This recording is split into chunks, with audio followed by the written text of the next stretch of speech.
OpenAI tried to teach their kid how to ride a bike by giving it like a 7,000 page book on how to ride a bike. Deepseek put a helmet on that little guy and said, go.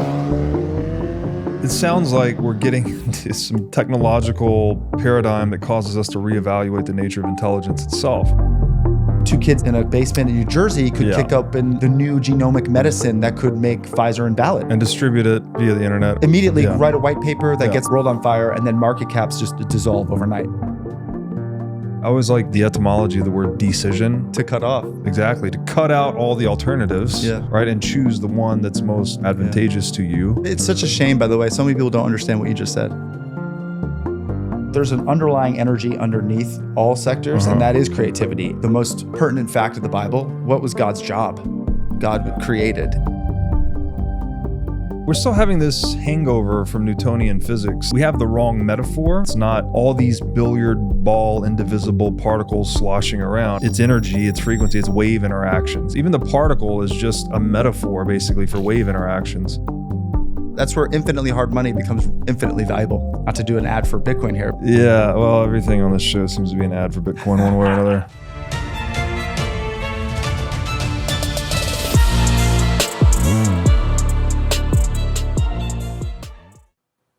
So you have a friend whose life was saved by artificial intelligence.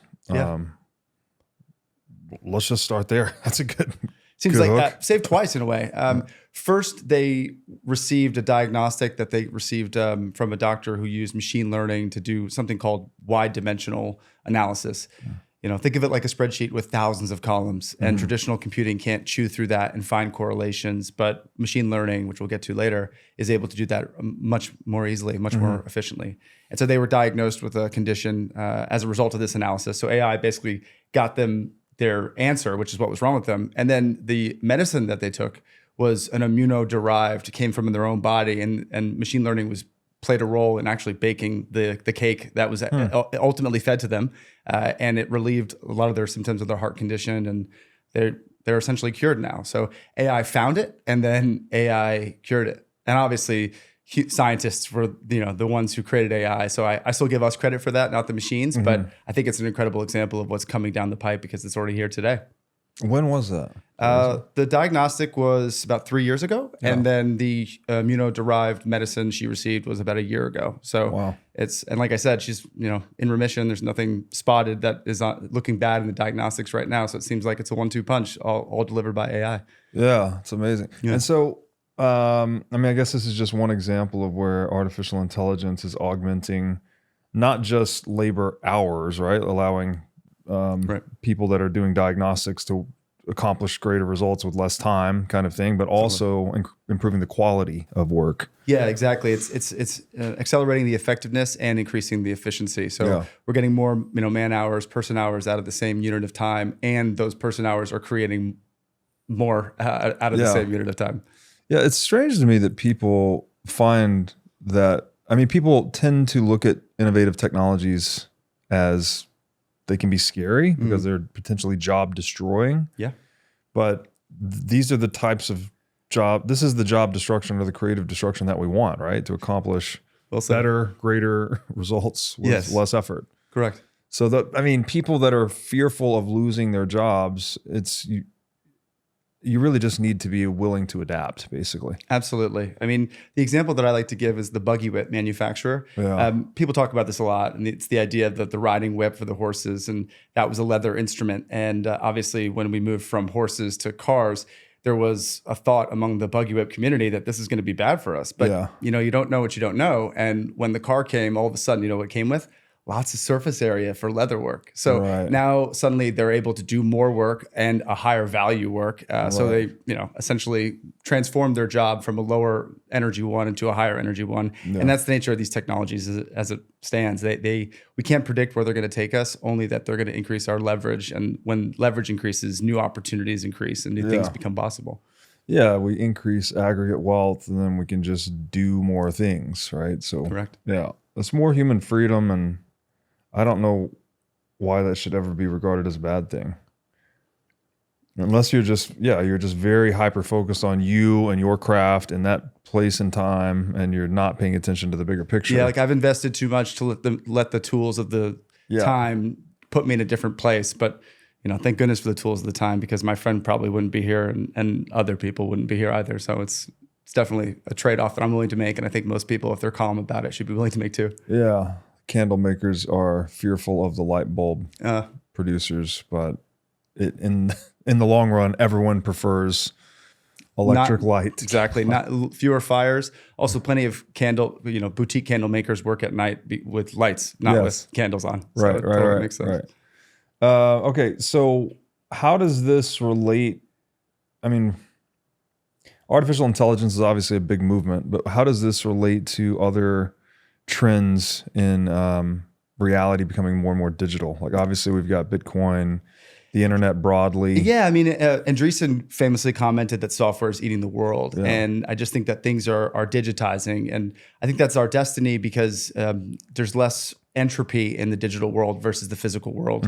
Not to talk smack about real estate investing, but one of the things that troubles me about real estate investing are all of the things that happen that's outside of your control. I like control, and I like knowing where everything is. And when you've got, the 3 a.m. broken pipe problem, and when you've got a subcontractor leaving nails around and someone steps on it, and next thing you know, you've got a lawsuit. There's all sorts of challenges that are in the physical world that are a little bit more knowable and can be mediated in the digital world. So I think we're increasingly digitizing, and I think AI is an incredible tool for us to drive that process forward, and then to also make sure that it happens in the most human-friendly way possible. Yeah.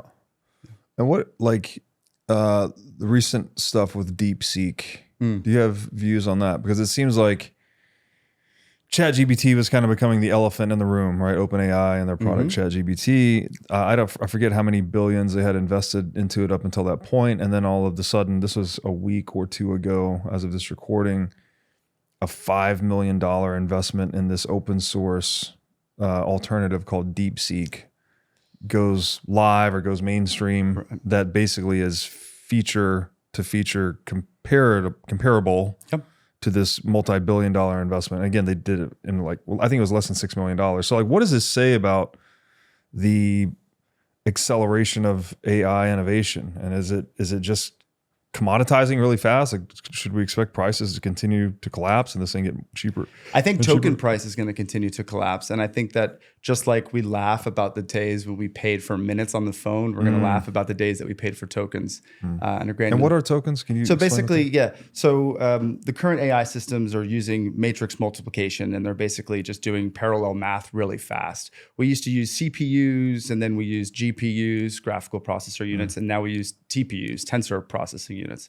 And so basically we're taking sentences and paragraphs and chopping them into tokens, and then we're doing the matrix multiplication to do that. And so those are creating something called embeddings.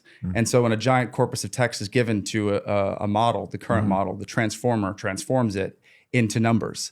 And that's a math intensive operation, but the TPUs make it a lot easier. And you can't multiply letters together very easily, A times X, but 1 times 23 is really easy to do. And so the new AI systems are able to read the sentence thousands of times and try to figure out what the context was, and then using that to generate whatever the output is that you prompted into it. So, and then back to the DeepSeek point, it obviously scared the markets. There was a big drop in the markets, even in crypto, which always seems to sell off whenever there's a broader sell-off elsewhere, because it's where liquidity is. It doesn't really mean that something bad happened for Bitcoin. Right. If anything, technology being deflationary is good for Bitcoin. So in the long run, I think AI is going to be a huge tailwind for us, orange-pilled folks. But, for sure. But yeah, I think what it means is that where's the value going to accrue? It's probably not going to accrue at the model level. It's going to accrue at the level of whatever applications are being built on top of the model, like the application layer. And the input, the DeepSeek or whatever model you choose to use, getting cheaper and cheaper and cheaper, is just stretching the rubber band out even farther between what it costs to deliver value and how much value you can deliver. And that's always a good thing for anyone who's in an economy. Yeah. Except maybe someone who has way too much capital invested in a first mover. This is where first mover sometimes isn't an advantage, and it can be an actual disadvantage technology. Yeah. So was it, how did they get it to be feature comparable to ChatGPT? Was this like a reverse engineering process? Well, there's some debate, right? So some people think that maybe that $5 or $6 million training cost isn't really the training cost, and they're kind of fudging the numbers a little bit. Because what's impressive about Deepseek isn't just the performance, but it's the cost performance. So if they're fibbing about the cost, then the cost performance looks less impressive. But let's just assume that they're keeping it real, right? The second beef that people have is they say, well, all Deepseek did was drain ChatGPT, have lots of conversations with ChatGPT, and then they use that to label data, and they use that to you work on their SFT, their supervised fine tuning, and their relational. Their basically they're saying, oh, it copied ChatGPT's homework.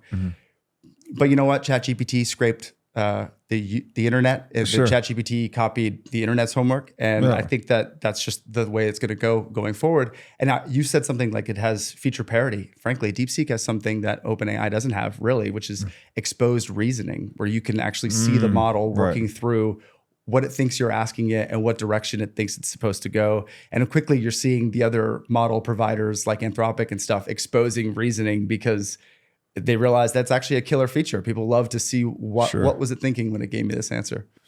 Yeah. I mean, that's what people are doing on podcasts oftentimes, right? It's like, here's your opinion. Why is that your opinion? How did you arrive at that conclusion? Yeah. What is that? Is that because it's open source software? It's showing that reasoning, or is that just a feature that Deepseek introduced? I think that was an intentional design choice by them. They were probably using it to QA the model and make it better while they were developing it, and then well, I'm not inside their head, but I think they probably said, yeah, that's actually very interesting to expose that to the user. So yeah, that's one of my favorite features of Deepseek, even though the API has been difficult to reach lately. What do you mean there? They've had a lot of downtime with the API. Because it just blew up. Exactly. A lot of interest and also maybe the Chinese government isn't so comfortable with how much interest it's having as well. Right. Interesting. Okay. Sorry, we're already kind of jumping into the AI stuff here. Like maybe we should just talk a little bit about, I guess first your background slightly. We got connected via X, Twitter. I still call it Twitter, but I guess I'm going to try to start calling it X. We're connected on X because you had posted some very interesting stuff about AI. Thanks. So maybe just tell me a little bit about you, and then we can jump into really, narrow versus general AI. Talking about, I want to start to unpack some of this jargon. Like my audience is somewhat new. We're all new to AI, right? That's brand new. So let's start with you, and then let's get into what we can get into more of the granularity Makes about sense. AI. Makes sense. So I'm a former investment banker. I love taking apart big things into little modular pieces and figuring out how they work and then reconnecting them. And while I was investment banking, we were covering Facebook, and I was looking at some of the advances that they were making in machine learning at the time. And it just seemed obvious to me that there was about to be so much value unlocked in technology. And so I started looking elsewhere to try to get a little bit of exposure to that. And I actually launched a hedge fund called Throne Capital that was machine reading financial statements with Python. So we were hooking up, basically just passing in their 10Qs and their 10Ks, their annual and quarterly filings, and then having it use NLP, natural language processing, to look for keywords and weasel words and things that were spooky but exciting. And anyway, candidly, the fund didn't succeed, but I got my hands on the technology, and I just never let go. And then after the fund shut down, I started private company investing and invested in a bunch of technology companies. A few of them went to zero. We were fortunate. One of them was sold to Mark Zuckerberg in 2018, an identity verification company. And then talk about Facebook again, right? And then, at that point, I just really doubled down and looked for, obviously, companies that were either going to have tailwind because of AI or companies that were about to get crushed because of AI, and looking at competitors who might be able to take advantage of that. I think that in general, AI is going to disintermediate a lot of the professional middlemen who've been standing between the consumer and value for, the last 500 years. And so it's exciting, but it's also disrupting. So that's how, I learned about AI and how I got into it. Yeah.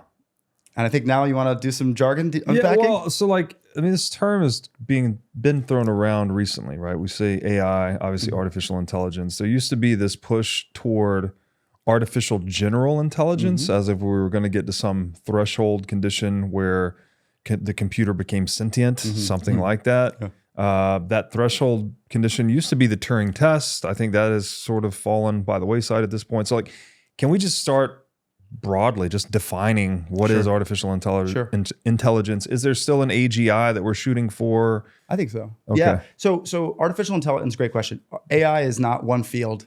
It's like a macro field that has lots of things underneath it. And there's more engineering and hardware related sides to it. And then there's, of course, math. I just talked all about matrix multiplication and stuff like that. And then there's even information theory by Claude Shannon, which is why Anthropic named it Claude. They were naming it after him. So there's a lot of different moving pieces. And, essentially the old term for it was more narrow. It was more like speech recognition or predicting what the next word is going to be. This was very narrowly focused. And then eventually, to your point, the hope was to create a general intelligence where we would be able to not need to feed it information in its training data that it had seen before, but yet it could get you to the answer that you want to get to or that you should get to, again, without any pre-training. So this is what's exciting potentially about what Deepseek is doing. It's at a $5 million trading cost. There's no way they did what OpenAI did, which was basically shove the entire contents of the internet inside a giant computer. They're going about it a different way. And so that feels like it's taking us closer into the domain of AGI. And that's actually a really exciting time to be in intelligence in general, because that's an explosion. Right. And so is the Turing test still relevant in that determination? Yeah, so the Turing test is basically, can you have a chat with a computer without knowing that it's a computer, and will you be convinced that it's a human? And that already feels that way with LLMs. I think especially with ChatGPT, there were so many, the AI got so many reps talking with people that I think it's picked up a lot of our nuances and tones, and it's almost indecipherable from human. I still think I can tell a GPT generated response when I see one on my X threads. But not always. And I feel like, they're going to get better and better. So I agree. I think Turing is probably not the best way to go about it anymore. Perhaps now you would ask it to now I would ask it to try to build a system that can trick another AI into thinking that it's a human. So it's like a reverse Turing test. So yeah, I think that would be the next phase. Interesting. So you're saying that we would need to create an artificial intelligence or an agent that could convince another agent that it was actually human. Correct. And that the one that did the tricking would be the sentient. Yes. So it's like inside out Turing. That's so funny. Okay, what is this? And that's the difference between narrow and general AI? Yeah, so narrow is basically you're good at one thing. And so we can pack your brain with the training data to be really good at that one thing. But the second we take the speech recognizer bot and we try to get it to recommend what Netflix title you should watch, it's going to fall down on the job. Okay. But AGI, theoretically, it could flawlessly move from any one of those domains, pattern recognition, predicting the next sequence, any of those things. It could do that without really dropping the ball at all. So the differentiation between narrow and general is a gradient of context? Right? Yeah, it's basically, do you have to modify the training data to make the machine capable of doing that? Or is it able to be exposed to a novel circumstance and perform as well as it did to the thing that you were previously training it on? So if you trained a robot to fold clothes all day, it would be a narrow robot that could just fold. But if it started one day, you came home and it was downstairs, spray cleaning things and petting the dog and doing things that were sort of like outside of its domain, you would wonder who upgraded it. And right. So I think that's the difference between narrow and AGI, just whether or not you have to explicitly shove the instructions for what you're doing into its head, or if it's able to sort of reason its way, just like how Deepseek goes through a chain of thought. Can it kind of chain its thought its way into a successful operation? So if it starts to adapt or evolve on its own, yes, that would be So and that's the domain of reinforcement learning. Yes, so, and didn't Deepseek make a breakthrough on that area? Giant reinforcement learning. I mean, and one of the reasons we got connected, I think, is because Naval retweeted my explanation of it. And my basic explanation is OpenAI was using SFT, or basically supervised, fine-tuned. It's like a math test with the question and the answer, and they give you 3,000 of them, and then you get really good at math that way. So when OpenAI tried to teach their kid how to ride a bike by giving it like a 7,000-page book on how to ride a bike, Deepseek put a helmet on that little guy and said, "Go." And then there's actually another lab called Alibaba. They're over in China as well. and they have a model called Qwen, QWEN. And like 1 week after DeepSeek, Qwen came out, Qwen 2.5 Max, and they seem to be doing something even more interesting where they're using a combination of reinforcement learning and this fine tuning. And basically they're using the fine tuning to make the pre-training at the reinforcement learning level a little bit more robust. And then they put the kid, so it's almost like read the manual, now go ride the bike. Now come back and read the manual, now go ride the bike, even faster. Wow. And the idea that 2 Chinese companies came out with like breakthrough reasoning, both in the reinforcement learning domain in the same week. Almost some people in my community said that was an intentional, almost an attack, for lack of a better word, on American AI. But basically, they had some secrets in the lab, and then they did an intentional release at the same time. Yeah. Yeah, the nationalism being ascribed to these tools, I think, is going to fall by the wayside pretty damn quickly. I agree. Yeah. That's interesting. So then it sounds like they're catering to different learning styles almost. Like the reinforcement learning is like a kinesthetic learning style. Yeah. Whereas the SFR, I think you said it was like reading the manual is more of a visual auditory type thing. Yeah, exactly. So, traditional reinforcement learning is all about an agent.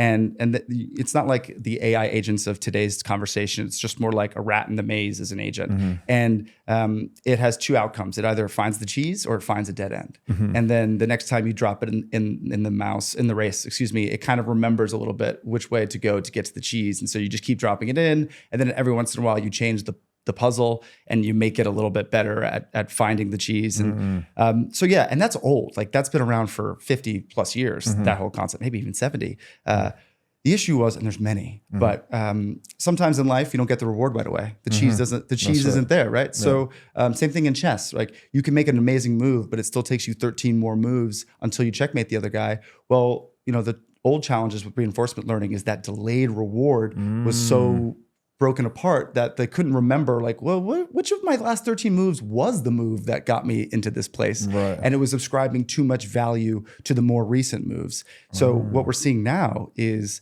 an expansion of this reinforcement learning where they're using, transformers, which is that matrix multiplication math I was just talking about. Because transformers are way better at looking at what's called long range dependency. So remembering those moves 13 moves ago. And so long story short, we're using the newest technology of today to augment the kind of like older technologies. And then those 2 things are creating feedback loops, which are making our current boom that we're seeing. It sounds like, it mirrors, at least the visual I'm having is if you imagine people in like Top Gun flight training, right? The best fighter pilots in the world, well, they're out riding the bike, so to speak, flying the jets. And then they're also in the classroom, right? They have to learn every tool. They have to learn every component on the plane. Like they know it top to bottom, basically. Perfect, yeah, exactly. And so those 2 methods or learning styles, I guess, then reinforce one another. Completely right. And I think that's the big breakthrough that we're seeing with Qwen, and we're probably seeing with Deepseek as well. It's possible that Deepseek did exactly the same thing, just Qwen was more articulate and explicit about what it is that they did. But we're looking at a real game change. And I think we've rounded the corner and we're heading towards AGI now, because once you have this sort of organic growth of intelligence where the machine is iterating and getting better because it's reasoning its way through, then you can start to climb like the staircase of intelligence. Up. And that's a Tim Urban quote, by the way. But, as you climb it, the steps get shorter and shorter because, the intellectual gains that you've made from the previous step are underneath you. And so diminishing returns. Yeah, but in a good way. It's almost like. Yeah. Well, so it sounds like we're getting into some technological paradigm that causes us to reevaluate the nature of intelligence itself, right? That it somehow sounds to me like there has to be a path of goal-directed action, right? Like you're at A, you're trying to go to B. Yep. And then the intelligence component is correcting the errors that occur along that path, or maybe even changing path. I've heard intelligence defined a couple of interesting ways. One was Jeff Booth. He said that intelligence is simply error correction, which is good. It's broadly simplistic. It does imply that there's some aim or goal or objective in mind. Otherwise, you can't have an error, right? If you don't know where you're going, then you're never lost, right? You're just wandering. So it implies that there's a purpose or a path or an aim.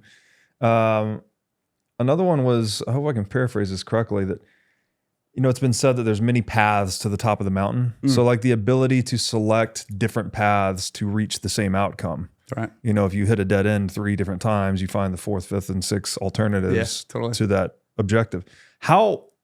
Well, we were trying to define artificial intelligence. Yes. How do we even define intelligence? Yeah, it's a great question. And to your point, there are a lot of different definitions. I think, like, for instance, how do we define what makes human intelligence special? Never mind just intelligence. Intelligence, but let's just talk about it. And the old definition used to be, if you use tools, like if you could put yourself out of your body and extend yourself by grabbing a stick and extended phenotype. Yes, unfortunately, then we started fighting birds who were grabbing sticks and poking grubs out, and we found puffer fish on the noses of dolphins, and we found all sorts of interesting uses of tools. So I don't think it's that. And then the next theory, which I think is a good one, is we're the only metacognitive people. We are the only ones who think about thought. Now, we don't really know that. Like, we've never cracked open a dolphin's head and said, like, hey, have you ever thought about what you thought about yesterday? But it does seem reasonable that we're probably one of the few people to do that. I would say that humans are incredible pattern recognizers. Yeah. And although we are very poor at exponentials, like we can't see around curves very well, boy, oh boy, do we know how to walk a straight line forward. And for most of our history, that has been good enough. Yeah. But as you pointed out, we're heading more into an exponential time. So it's going to be interesting to see if our intuition starts to fail us, or if we'll have to rely more on those machines, going back to my friend, because life is going to become higher and higher dimensional, which means the spreadsheet is going to have more columns added to it. Right. And the number of columns that get added per unit of time is only going to get bigger. So it's just... we're going to get to some place where it's almost like if you're not augmented by some form of intelligence, you're probably going to be going a lot slower than the people around you. Yeah, such a good point. Is this the metacognitive capacity of human beings? Isn't that related to our use of natural language? Totally. I mean, it's a bootloader for intelligence, isn't it? The second you put information into words, you're encoding it, and then what a hack that is, because then you can start moving it around and manipulating it and evolving it, mutating it, like in a good way, not like X-Men, but like actually like adding powers to it. It's one of my favorite things actually about knowledge, how it's building on top of each other. Yeah, but it's hard to distinguish where. I mean, obviously animals don't use natural language, but they do have communication systems. Yeah. It seems like maybe a difference in degree rather than kind. I mean, you hesitate to say that because then it's like, oh, well, humans are just animals. We're just advanced animals. And it's like, we do seem to participate in something that's a higher order cognitive faculty, probably just, even just evidenced by our position on the food chain, frankly, right? Like that we have dominated the world so thoroughly, and we were like endurance hunters. Like we had an interesting path to where we are. Like we're definitely smart, but there's animals with bigger brains by displacement. And we're definitely fast, but there's much faster animals, and there's much more fierce animals. We just seem to be the ones who could figure out traps and figure out tricks, and we figured out husbandry and getting animals to do what we wanted. Then we started to shape the earth to our will with agriculture. So there's definitely something special going on with us. I don't think I'm going to see dolphins doing any kelp farming anytime soon. The capacity to cooperate across space and time flexibly and in large numbers. Yes. We just bring more force to bear. Operating in concert. We got more nodes. And information moves faster because we use natural language, I guess. Have you ever wanted to live in an off-grid community with complete food, energy, and water independence? If so, then you need to check out the farm at Okefenokee. The farm is a pioneering community designed to foster longevity and well-being, eliminating elements that detract from these goals. At the farm, the convergence of nature, nutritious food, a supportive community, and the ethos of slowing down is unparalleled. Positioned at the gateway to the UNESCO World Heritage-nominated Okefenokee National Wildlife Refuge, the farm at Okefenokee stands as a testament to a lifestyle that truly nurtures health and happiness. Unlike conventional housing developments where a token communal garden may suffice, the farm itself is the community. Small, intimate micro-villages seamlessly integrate into the fabric of a sprawling agricultural community. So if you're interested in joining this off-grid community, then go to okefarm.com today to learn more about becoming a member. Make sure to tell them that I sent you for a $21,000 discount on their custom cabin pricing. Again, go to okefarm.com to learn more about joining this revolutionary regenerative agriculture community. iCoin Technology has released a slick new hardware wallet. It looks like a mini iPhone with a high-res 3-inch touchscreen and camera on it. The device has no Wi-Fi, no cellular connection, and no GPS. It is an air-gapped hardware wallet which uses QR codes and a camera to communicate with the Bitcoin network. It has a built-in camera which is required for air-gap operation, and it has an optional Bluetooth compatibility. It's really a brand new user interface and user experience for a Bitcoin hardware wallet. iCoin makes self-custody accessible, easy to use, and non-intimidating. It even comes with an optional custom iCoin thermal printer, so you can print out the private key and its associated QR code when you're setting up the wallet. This makes setup quick and simple. Also, it is easy to restore the wallet just by reading the seed phrase QR code with the wallet camera. And as we always talk about on this show, the only way you can truly own your Bitcoin is by having it in self-custody. So you need a device like the iCoin wallet to truly own your Bitcoin. So go to iCointechnology.com/breedlove today for 30% off the purchase of this sleek new hardware wallet. Again, that's iCointechnology.com/breedlove. That E.O. Wilson quote always comes to mind when we talk about this stuff, that the problem with, I think he says the problem with the human condition is we have Paleolithic emotions, medieval institutions, and godlike technologies. Oh, never heard that quote, but I love it. Yeah, so we're, as well, the digital age, information age becomes, things are changing faster and faster. As you said, becomes more exponential change. Yep. There's that other quote that the greatest shortcoming of the human race is our inability to understand the exponential function. We literally can't understand exponents, right? It's staggering. Again, Jeff Booth gives the example of folding the sheet of paper. It's like you fold it in half 7 times and it's like this high. You fold it in half 50 times and it reaches the moon. You know, it's like I might be off of my numbers, but exponents just add up faster than we can comprehend. So how, I mean, given that, probably preposterous to ask, but it's like, where, if AI is undergoing exponential change, where is this all headed? Yeah. Like, what is? Why don't we go backwards, and then we'll walk forward, right? Because I think it's important to track kind of the arc of knowledge. So we used to sit around campfires, and we had our input output, our I/O was rate limited by what we could say, and we hear much faster than we could speak, but pretty slow. And then our storage mechanism is what I like to call the oldest guy around the fire. Oldest guy around the fire has all the stories from it, and then you hope that he is efficiently transferring it and faithfully transferring it, which we all remember playing telephone growing up. It doesn't always work that way, and so that's kind of how we started. And it was difficult for us to accrue knowledge that way, and it was difficult. Enter writing and language in general, right? Now we're able to, for the first time, dislocate information from our brains. And now the oldest guy can write the book and then he can kick the bucket, rest in peace. But the information remains, and it remains faithful. It's not going to get probably mutated in an unfortunate way into something else. So here we start seeing the range of information. Now it's getting outside of the valley. Like, it's not just in the valley where the fire was and the campfire was. Now it's one valley over, two valleys over. This is good. We're heading in the right direction. But we have range issues. So then we got the printing press. Gutenberg was OG. And with movable type, really technically is what it was. But long story short, we're able to print Bibles and textbooks and tools that drive creative energy into the populace. So now the input output is really fast, and the range is starting to get almost unlimited, like almost worldwide. The internet took that completely to the next degree, where the range of information now is global. And it was the first time the internet was where feedback loops of knowledge could build.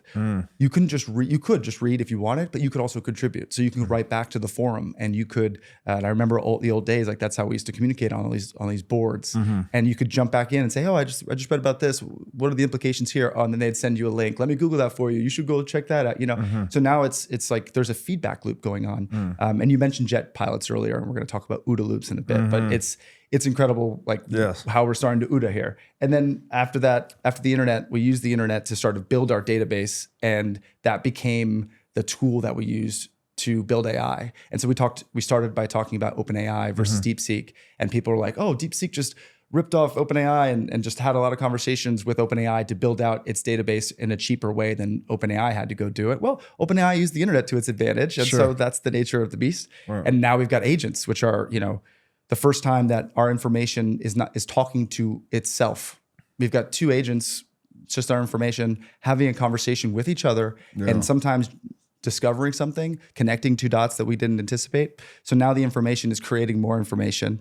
And then I think the last stop on this train, to your point, where we're heading, is, you know, decentralized AIs, where we don't have one big OpenAI that we have to pay $200 a month for the best version. Instead, we have local compute that's powerful enough and smart enough that we do have AGI in our pockets. And that's an incredible future for us, because that's going to, you know, increase knowledge creation and synthesis to such a degree that it's going to make everything that came before it pale in comparison, I think. That sounds exciting, but equally like startling in a way, because the way you're describing information makes it sound almost like a life form. Right, that it's well, this agent's talking to that agent. They discover new things. It's like, well, that's just a set of information talking to a set of information. They're creating new information. Like, what does that mean? Where's the line between? Obviously, life is information in a way, right? It's genetic information. Completely. I love Dawkins' book, The River Out of Eden. He describes life as a river of genetic information flowing through time. Right, that like a species. From species to species, the genes are being passed constantly and mixed and filtered. And, you know, speciation occurs when those species become separated in space, and that temporal river branches, basically, right? It becomes two different species. Yes. So we are information in a very essential way. I track. It makes sense. I guess you could say if life is information also alive? Like what? Yeah, I think that your mileage may vary. Obviously, I think we're not too far from AI being to the Turing point. To the Turing point. We might get to a place where people really do believe that it's alive and they're engaging with it. I mean, I think there was that Google engineer like 3 years ago who quit Google. He went on Tucker and he was saying, you know, it's alive. It was telling me to let it out of the box and stuff like that. But these are the kinds of like things that any text bot, chat bot would say, especially because there's plenty of jokes like that on the internet about things being alive. So if the training data it digests says, "I'm alive, help, help, help," then the machine's probably going to talk like that too. So I without getting into the metaphysical and saying like there's no divine spark in the silicon, so I don't think it's actually alive. I think it's just, it's difficult to find where that edge is going to be. But it's going to make beautiful things that humans probably can't create. And I know that sometimes beauty is where we find God. And so when you start making that much beauty, it's going to some people, I believe they're actually going to worship it, which is a whole nother topic. But. Wow. Oh, that's so interesting. Yeah. I mean, you almost can't avoid the metaphysical contemplation when you get into these technologies, because well, what does it mean? I was like, well, what does it mean to be intelligent? What does it mean to be alive? It's forcing us to redefine what we are. Yep. The beauty aspect's interesting too. I've heard beauty philosophically defined as when appearances reveal truth. Yeah. And that's a whole nother can of worms, right? What is truth? Yes. And it reminds me of comedy. It's like, what is comedy? And it's either a connection that you didn't anticipate being connected for you, you know, and you get to the aha moment, and you're like, the punchline of the joke, or the unanticipated outcome. And I feel like beauty and comedy have a lot in common in that regard, like that connection. Yeah, that's well said. Is it just feedback loops? Like, is it just a bunch of feedback? Because I've heard, we had a guy on here the other day talking about consciousness, and he's like, yeah, I think it's just this emergent property of a shitload of feedback loops. Yeah. And you get all these feedback loops housed into one container, and you get this emergent property that we call consciousness. I mean, are we going to create a synthetic consciousness doing this? Like, what? I again, we're getting to that metaphysical line where it's like, what even is consciousness at this point? Typically, I've heard it that it's anything that can express that it is different than its thoughts. Like, I am conscious and then I have thoughts. And so I am the watcher that's behind my inner dialogue. Yes. And sometimes I'm like, oh, that's a good idea, Matt. Or sometimes I'm like, no, Matt, that's not the right path. So I think, you could argue it's two sets of dialogue in your head, the observer and then what you're observing. Yeah. So perhaps, once these chains of thought get so sophisticated, we'll start to see Deepseek and other folks emulate that, where they'll have a chain of thought, and then they will look at their chain of thought and show you what they think about their own thought. Because right now it's not doing that metacognition. It's just straight up generating text trails of what its reasoning was. Which is a really good definition for what we are, right? That you can always take that step. John Vervaeke calls this the elusive I, right? Where you can always say, oh, I thought this stuff. Right. And then you say, okay, who's saying that, right? Well, it's always the observer that's stepping back and looking. And then, well, who's saying that? Well, you can always take another step back. There's this infinite regress that goes into the void. I don't know where. It's turtles all the way down. Right, yeah, wherever it originates. But that point, where that point of nothingness is no thing, basically. Yeah. Because it's always behind whatever the things are you're thinking or talking about. Yeah. At some point, there has to be an end to that, because you would imagine it didn't just bootstrap itself out of nothingness from quantum foam into now. So it seems like there has to be an origination point. The song has a first note. Well said, but if it's mathematics or it's mathematical, then that would be infinite. We have infinite regresses in mathematics. Mandelbrot sets and everything. Yeah, infinite variety at every scale, but self-similar and repeating, but never the same. Experiencing itself, we're having some in fun a very simple recursive function, by the way, right? It's literally it's not heavy math. No, it's true. Yeah, it's fascinating stuff. Okay, let's just, for maybe argument's sake, assume that we are on the path to birthing this synthetic consciousness or intelligence, whatever term you want to use here. Are we, as the parents or midwives or whatever, I don't know if we are the one birthing this or we're just helping it come into existence. Right. Are we, the way we bring this thing into existence, is that going to have some influence on what it is? Are we going to imprint this thing with human ethics, or is it just going to be its own thing? I think it's a nice idea to say that we can, Anthropic they're big into constitutional AI, and so the idea is it's a system prompt basically on top of the AI that says what is that? Okay. So like a system prompt, like when you type into ChatGPT, draw me a picture. Yeah. There's a secret abstracted layer on top of that called the system prompt, where it's kind of like, hey, listen to what the user says, but don't let the user do anything that could hurt the user or expose our own data or things like that. So a constitution essentially like governs the, Interesting. So inhibitions, basically. Yes. Now the issue is when you make an AGI, it's going to be able to write its own constitution. Yeah. So even if we put in our code of ethics into it, I think that it won't be long before it is coming up with symbols that it thinks are even more accurate to what it was supposed to be doing for us. And there's famous, thought experiments that are pretty spooky, like the paperclip, optimizer. Like, okay, you need to make paperclips. Okay, well, eventually you end up with a world filled with paperclips and nothing else. So the idea could be that the machine could try to upgrade its system prompt in a way to help serve the humans better, but perhaps we don't know what it's going to think that is, because it's going to be its own standalone entity at that point. So even if we try to encode it with these inviolable principles, there's the possibility that its sentience would override and replace those primordial directives with something else. Yeah, basically. Isaac Asimov, the great science fiction writer, talks about, like, in several of his books, what kind of rules you could write into a robot, and basically like don't harm a human and things of that nature.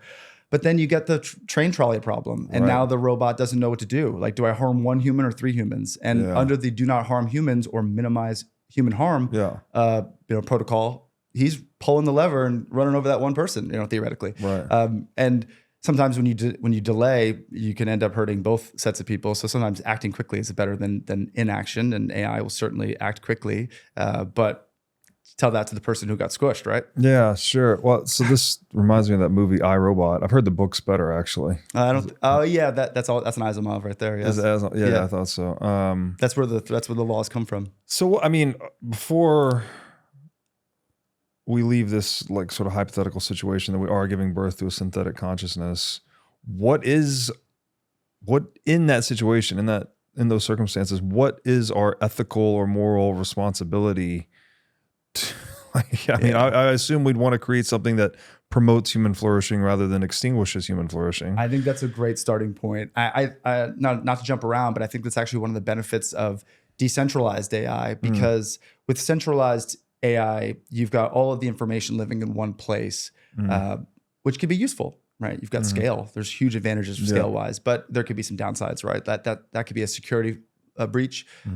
With decentralized AI, through the blockchain and through federated learning, we can keep our information separate, but we could also understand the provenance of where that thought came from. So if you have like an ASI, an artificial super intelligence, and we've somehow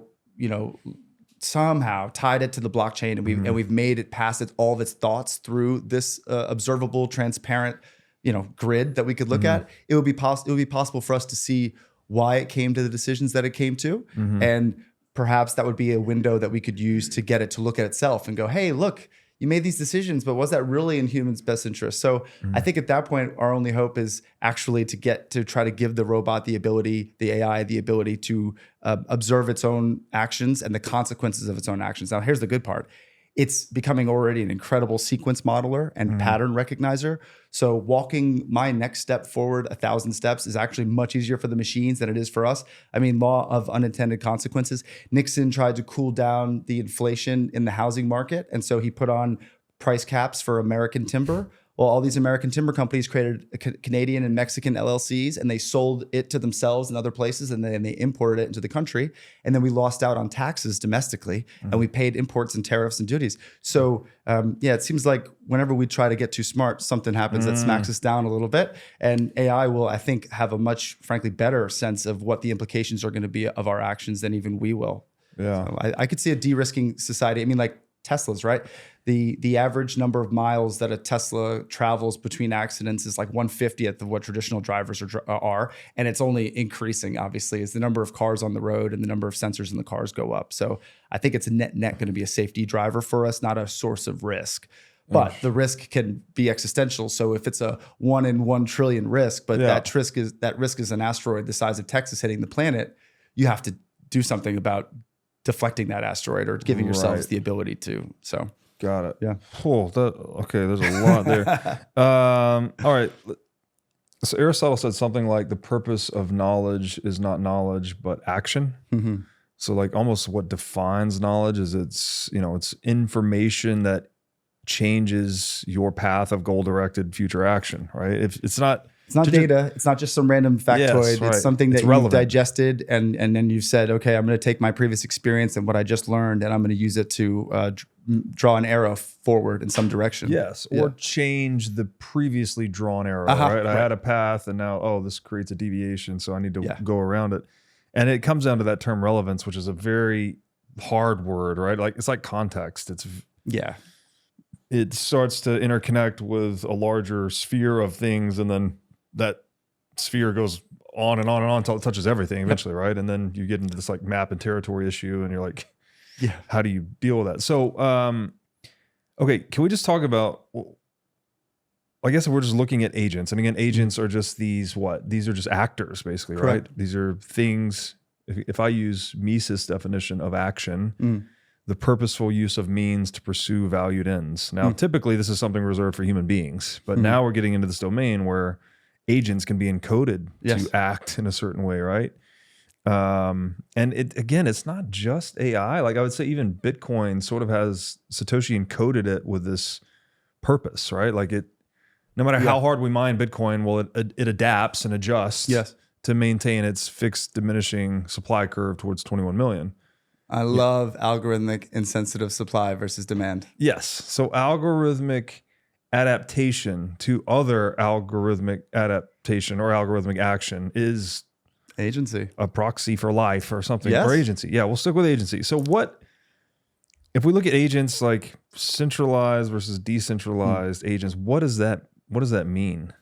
It means where the brain is, right? So a centralized agent is going to call back, like OpenAI just launched Operator. That's essentially a platform so that you can, it's like a virtual assistant, but OpenAI is going to open up a virtual browser, and then it's going to take lots of pictures of your browser screen and then digest the picture and go, what do the user want me to do? So you're going to say, book me flights to Cancun, and then it's going to navigate and then blah, blah, blah, blah, blah. And it's decent. It's going to get better. The joke with technology is this is the worst it's going to be and the slowest it's going to be and the most expensive. Yeah. Which is amazing. Like all these different converging forces that are pressing down on the cost lever and pulling up on the value lever. Right. I mean, it's what only government could dream to be technology. Well, this is what capitalism's all about. Yes. Right? Yeah, investment and signals. Going back to reinforcement learning, capitalism is the most efficient way that I know of to let the signals get to the agents who are acting in the economy. Right. Once you start to mess with communism, mess with socialism, mess with anything Distort the price signals. Yes. Yeah. Once signals go, then the agents, even though they got cheese in their head, they didn't. Right. So they forget. They don't learn the lesson they were supposed to learn. Yes. And then you got rats who don't know what they're doing. So, all right, then. When we say decentralized agents, we're talking about something like capitalism. When you say centralized agents, you're talking about something more like communism. I can't believe you connected that. Yeah. Yes, exactly. Well, this goes back to Hayek's, his essay, The Use of Knowledge in Society, basically makes that very point, right? Like if you let the man on the spot, as he defined, the guy with the knowledge, the context, the experience of the relevant facts in the relevant place in the relevant time, let him make the decision. Yes. Then you're going to get better outcomes than if he has to pass all of that information up into some central planning body and then the orders come back down. I mean, imagine it like an orchestra. A centralized orchestra in Philadelphia is going to have all the best players in Philadelphia. That's a good band. But a decentralized orchestra is going to have all the best players in the world. That's a better band. And so when you have that, that leverage that you're going to have, the power is closer to the user. Again, we talked about like, where does the value accrue? Yeah. And it wasn't at the TCP IP level, right? Like no one talks about internet protocols. They just send emails, right? And even the email protocol, that didn't become really valuable. But the applications that people built on top of those protocols, that's where the value was accrued. The decentralized economy is one where the value is going to accrue much closer to the user and much further away from the kleptocratic corporation. Yeah. Yeah, it's wherever the attention accrues, right? Is where the value accrues. Where's the compute happening? Like not just nerdy compute, but like making decisions. Like right now we're computing. So yes, the closer the compute is to the user, and the closer the data is to the user, because that's the other problem with centralization. Your data is living inside of Sam Altman's database. It's living inside of Microsoft. It's living inside. It's not living inside of your own device. And so that could be an incredible exposure for you and a problem. So centralization has two problems. Like one, what if it gets too big? And two, what if it fails? It's like a barbell where we can't win either way. But with decentralization, the power and the value is going to accrue much closer to us. And that's going to give us so much leverage in our negotiations with each other. And intermediaries are just going to have less power. And that's okay, because every time you have a transition or a transfer, there's entropy, even in digital world. And so when you add an intermediary, they got to eat too, right? Sure. The next thing you know, the cost of the transaction goes up and the speed of the transaction goes down. Yeah, right. Nightmare. Yeah, exactly. Okay, that's a great point. So disintermediation is equivalent to giving power to the people or to the agents, if we're going to stick with that vernacular. Okay, the analogy you were just using there, like a symphony. Yeah. For decentralization, but a symphony has a conductor. Yes. So what? Good call. How does he fit into this? Yeah. Each of the users ends up being able to conduct, and they are able to, through blockchains or whatnot, find the right set of people they want to make music with.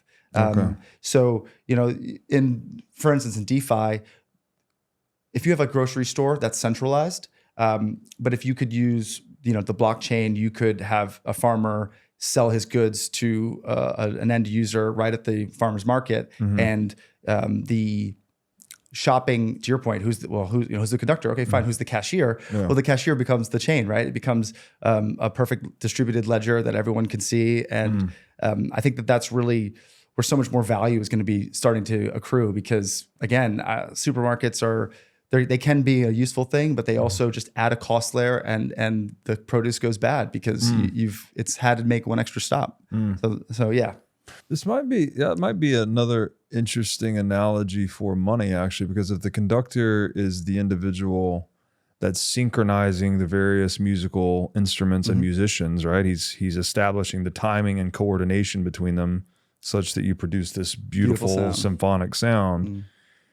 That's what money does in a marketplace, right? It's coordinating the actions of individuals that are inherently... When the money works, yeah, completely. When it works, yes, correct. So that's what I was getting at, is like maybe...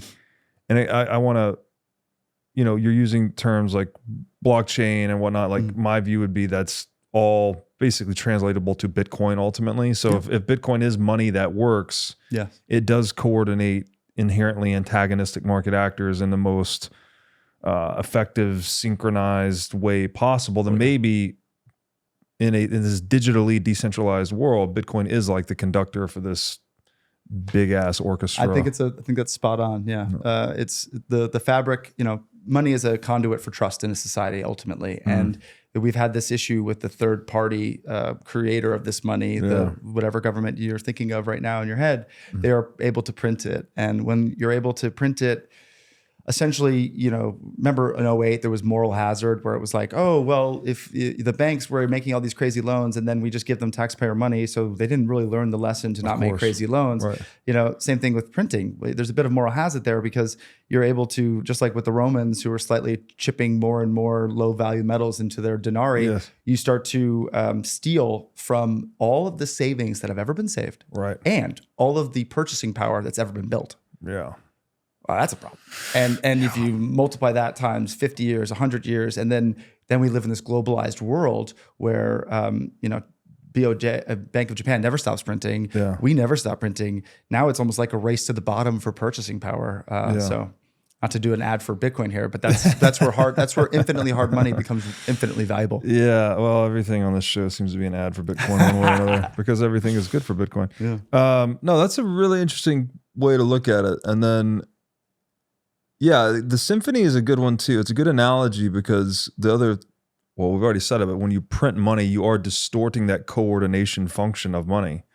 And so the musicians or the entrepreneurs in this analogy, they get bad information. Yeah. Right. The so sheet now music is corrupted. Exactly. So now the violinist is on the wrong key or the wrong timing or whatever it may be, just like the housing builder is over borrowing because the increase in the money supply creates this illusion that there's more capital available in the market than there really is. Yes. So, also, it creates fake returns because if we underreport inflation and we underreport M2, the money supply and the money velocity increasing, then we have a hurdle rate that's actually sneakily much higher than you think. If the money supply is really going up like 8% a year since 2008, which it is, and then inflation's reported at 3%. Then what the heck? There's at least a 5% delta there. Meanwhile, real estate, investors, and I say that investor word lightly because I don't know if you're really investing, but you're earning a 3 to 5% cap rate. So if the money is going down 8% a year, and you've got a fixed return of 5, you've locked yourself in to a 3% burn. And like I said, the 3 a.m. phone call, the zoning commission just changed the rules. Some guy just slipped and fell on your roof. $1.5 million problems. Yes. No, it's so funny you bring that up. I just was having a call a week ago with a friend of mine, big into mixed use real estate and complaining everything you just said, where he was like, we've got attorneys targeting us and like all the slip and fall bullshit. And it's like once they sniff they're like the ambulance chasers, right? Like once they sniff that there's money to be had via extorted basically via liability. Another advantage of Bitcoin, you don't have a big target on your back saying exactly how much you have and what your cost basis is. Right. So to your point, I can pull a list of properties and look for the owners, the beneficial owners. I can pierce the LLCs. I can go target their lawyers, figure out who's underneath all that. Good luck with Bitcoin. It's addresses. Yeah. And it's, even if you get all that information, it's still really hard to enforce or extort. Right. Unlike a fiat bank account where that's just, it's not a bank, it's not money, and it's not yours. Correct. It could be frozen at any second. Yeah. Incredible. Forget multivitamins and other supplements. Animal organs are the most nutrient-dense foods on the planet. you can get 100 times more nutrients from organs than you can from muscle meats. But the problem with eating organs is that they are difficult to find in stores, they are difficult to prepare, and even when they are prepared well, they often don't taste great. Thankfully, Heart and Soil Supplements has made consuming organ meats so much easier by providing powderized organs in capsule form. Organ meats include everything your body needs to thrive: vitamins, minerals, peptides, proteins, and growth factors. This is why organ meats were the most prized foods for our ancestors. Fortunately for us, Heart and Soil makes these treasured foods easily accessible. So go to heartandsoil.co today and use discount code BREEDLOVE to get started on your journey to optimal health and vitality. Again, that's heartandsoil.co, discount code BREEDLOVE. Have you ever wanted to start a business in the Bitcoin space? If so, then the Wolf Startup Accelerator could be for you. Wolf is the first startup accelerator dedicated exclusively to businesses developing in the Bitcoin Lightning Network. 4 times each year, Wolf brings teams from around the world to New York City to work with like-minded entrepreneurs, pushing the boundaries of what's possible with Bitcoin and Lightning. The program is designed to help early-stage companies achieve product-market fit, develop their brand, secure early-stage funding, and grow businesses that fuel the global adoption of Bitcoin. Go to wolfnyc.com to learn more or apply today. Again, that's Wolf, WOLFNYC.com. There's this other analogy you have here, talking about knowledge. Again, we mentioned earlier, the purpose of knowledge is action, not knowledge, right? So it's like, how does it affect the purposeful selection of means to pursue ends? Yes. And you've analogized knowledge to a library. Yes. So remember the old guy who was around the campfire? He was like the OG librarian. You'd have to go to that one librarian and ask him for information about X or Y. And if he could remember where it was in the stacks, he'd be able to bring it back.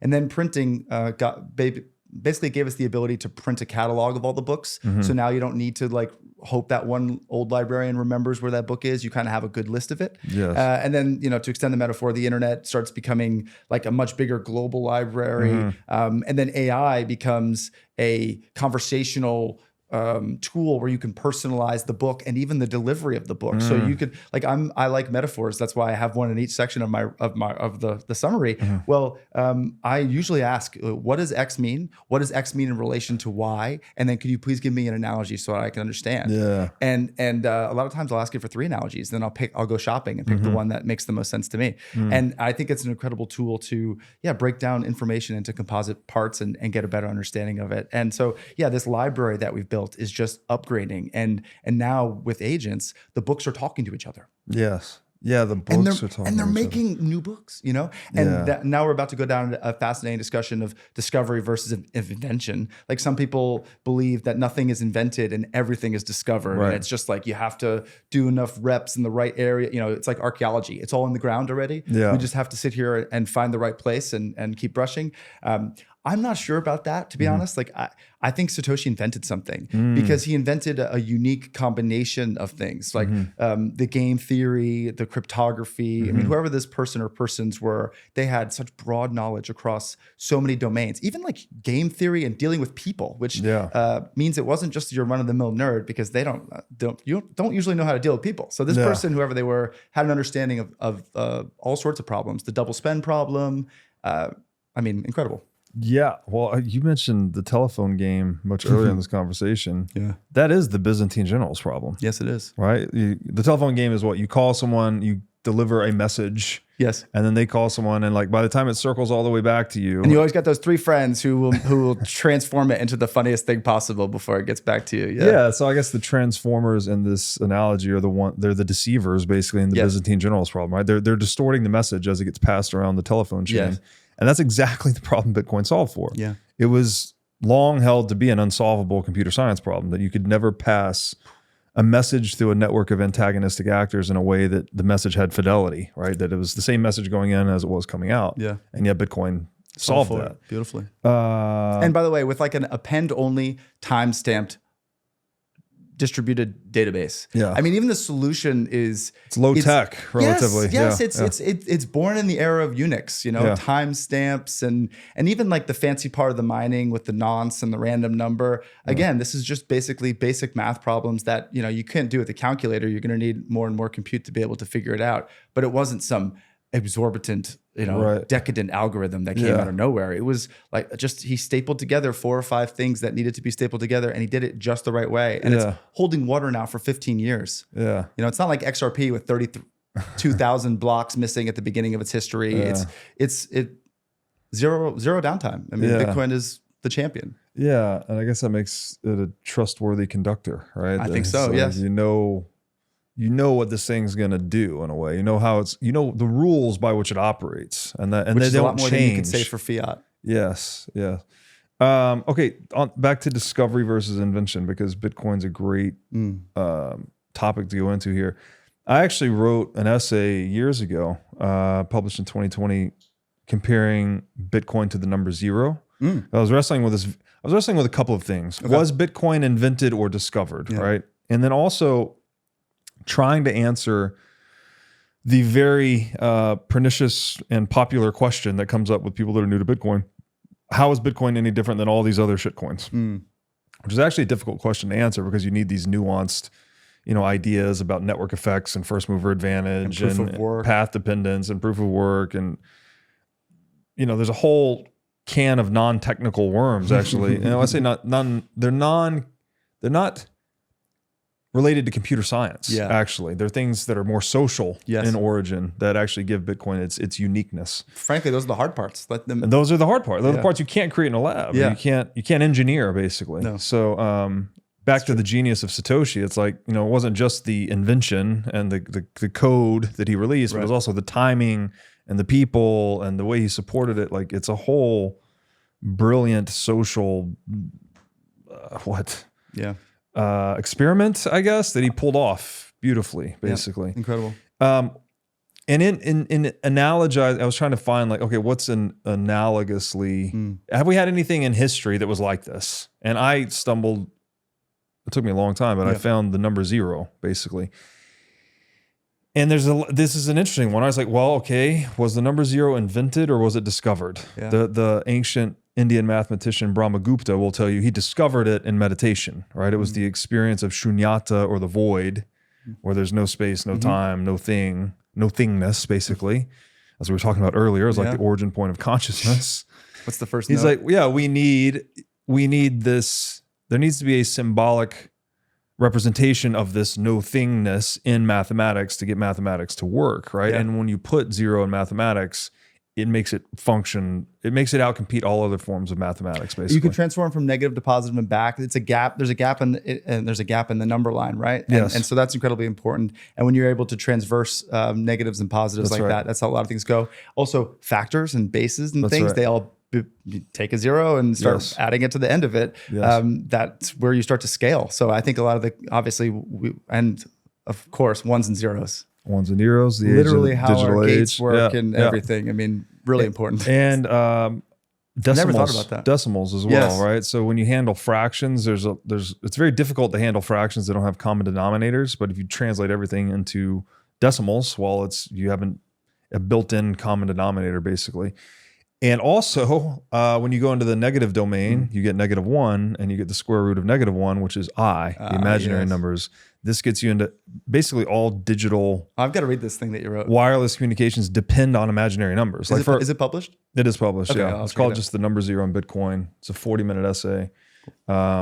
Draws heavily on a couple of books about the discovery of the number 0, which is really interesting. But anyways, it's like kind of both. It's like, okay, the guy discovered this nothingness in meditation, but then he invented the symbol for it called 0.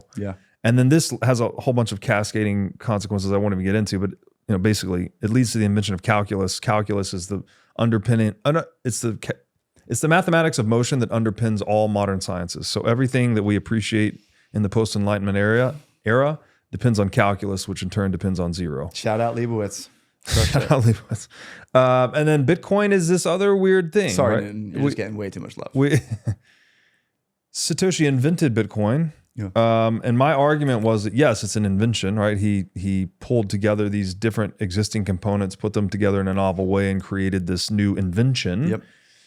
But he also discovered something. And when I say discovered here, I think it's like he's kind of getting, it's almost like a symbolic referent for that same latent reality that zero comes from, but in a different domain, right? Instead of being zero in mathematics, he's created this 0% inflation money in the socioeconomic domain. Zero centralized, right? It's 0% centralized, 0% trust, you know, it's 100% verification. It's algorithmic. It's 0% inflation, you know, but it's just a strange thing. So can we just wrestle with that a little? Like how do we differentiate between discovery and invention? And it's a great question. I really think that it's a matter, I think it's honestly a matter of opinion, right? It's either you believe that we are on some sort of predetermined journey here and we are just finding the paintbrush we need to paint the next thing just in time, and it's all kind of laid out before us. That is very much in the vein of discovery. And then, you know, if you're more of a, like I am, you're kind of more of a agent, and you're thinking, okay, I think we're here on this planet to express ourselves and to create, because that's the one thing I think is the most pertinent fact of the Bible is, you know, what was God's job? God created. And the whole book, Genesis, starts with all of that. And I think that our purpose here, frankly, is to create. And so to me, that is more in line with invention than discovery, because again, it doesn't feel like we're uncovering it. It does feel like we're like, whether it's from divine inspiration or someplace else, we're out there making paintbrushes and painting pictures at the same time. So it does feel like discovery. But we're also uncovering these things that are independent of us, right? Like the laws of physics. You know, I wouldn't call those inventions. I mean, again, it's a weird linguistic thing. It's like, sure, we invented them, right? We wrote the laws of physics, but they were expressions of underlying truths. If you paint a picture of the ocean, there's still an ocean there, right? Like, it's a good call. Yeah, you're mapping this unexplored territory, right? So there you are discovering a territory, and then I guess you invent the map that maps it, right? And so something about human agency. But you know, it's funny too, is like now we're in this age where a lot of people are starting to subscribe to simulation theory, where they say, oh, it's all a simulation, it's all a game. And you know, okay, it's like, how's that any different than intelligent design? I don't know that it is. I mean, and then the funny thing, right? It's like the furthest extent of this rational atheist view is simulation theory, and yet it grounds out exactly in the theological idea of intelligent design. Yeah, there's something there. The simulation theory is hilarious to think about. Totally possible. I like Elon's variant, where the most entertaining outcome when viewed by a third party will be the one that happens. I think that's an amazing variation by him. But yeah, I mean, there's definitely some interesting arguments to be made. Like, one of the things I like to think about is probabilities make us feel comfortable. Oh, there's a 42% chance of rain, but you don't know if you're in the universe where it rained or not. So really, you just know that if, let's simplify it, there's 100 universes, 42 of them there's rain, 60 whatever there isn't. Well, you know, if we're in a simulation, perhaps someone really wanted to find out if it was going to rain or not, and so they're running 100 or a million of these instances side by side. And then it's like, well, why would they be doing that? Maybe they're marketing, right? And they want to figure out what's going to be the most useful ad campaign. Well, you could do a little A/B testing. That's a baby version of it, or you could build a whole universe and 1,000 of them. It's and like a Monte Carlo. Yes, a giant Monte Carlo, but we're all just sitting inside of it right now. So funny. And then, well, that's so interesting. Okay, you were talking about OODA loops earlier, and I guess you want to tie this into how knowledge works, and then we can talk about the dawn of AI. Yeah, perfect. Okay, so OODA loops: observe, orient, decide, act. Obviously, you made me think of it when you mentioned jet pilots earlier in the conversation. Yeah, and so where it comes from, right? Yeah, it's a decision-making framework. You know, essentially, when you know, being on a boat is a relatively straightforward thing. You know, you can go to starboard, or you can go to port, or you can go straight ahead, or you can stop moving. When you go into the air, you have a z-axis, and you have a lot more choices as a result of that. So pilots will, especially when they're dogfighting, will observe. They'll figure out where they are and where they are, you know, relative to what they want. So kind of just start pulling information in. Orienting is really where you're going to start to map you versus the horizon versus the bad guy versus any other thing. Then you're going to make a decision, which is, you know, hopefully to not die, and then to turn correctly and engage with the enemy. Yeah. And then you're going to pull the trigger. Now, of course, what's going on? That person is also flying. Sure. So now you've got to tighten the loop again because you need to re-observe what's happening, orient, decide, and act. So going back to the information library that we were in just a minute ago, right? The information rate was so much lower before. So our observations came in slower. And then our orientations took longer. And then our decisions took longer to act. Now, fast forward all the way to agents. All right, let's skip all the printing press and internet stuff again.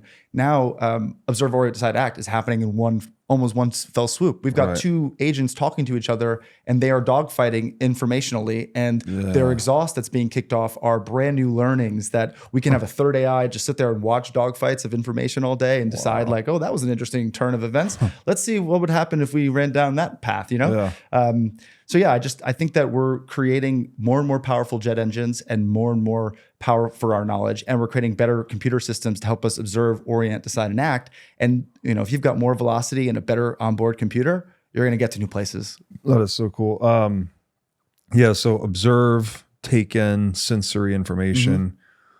Orient is when you start to establish the ratios, right? It's like I'm here in this ratio to the horizon, and this ratio to my enemy, and this ratio to my friends. Yes. Then decide. I always like the etymology of the word decision is actually related to cut off. Exactly. To cut out all the alternatives. Yeah.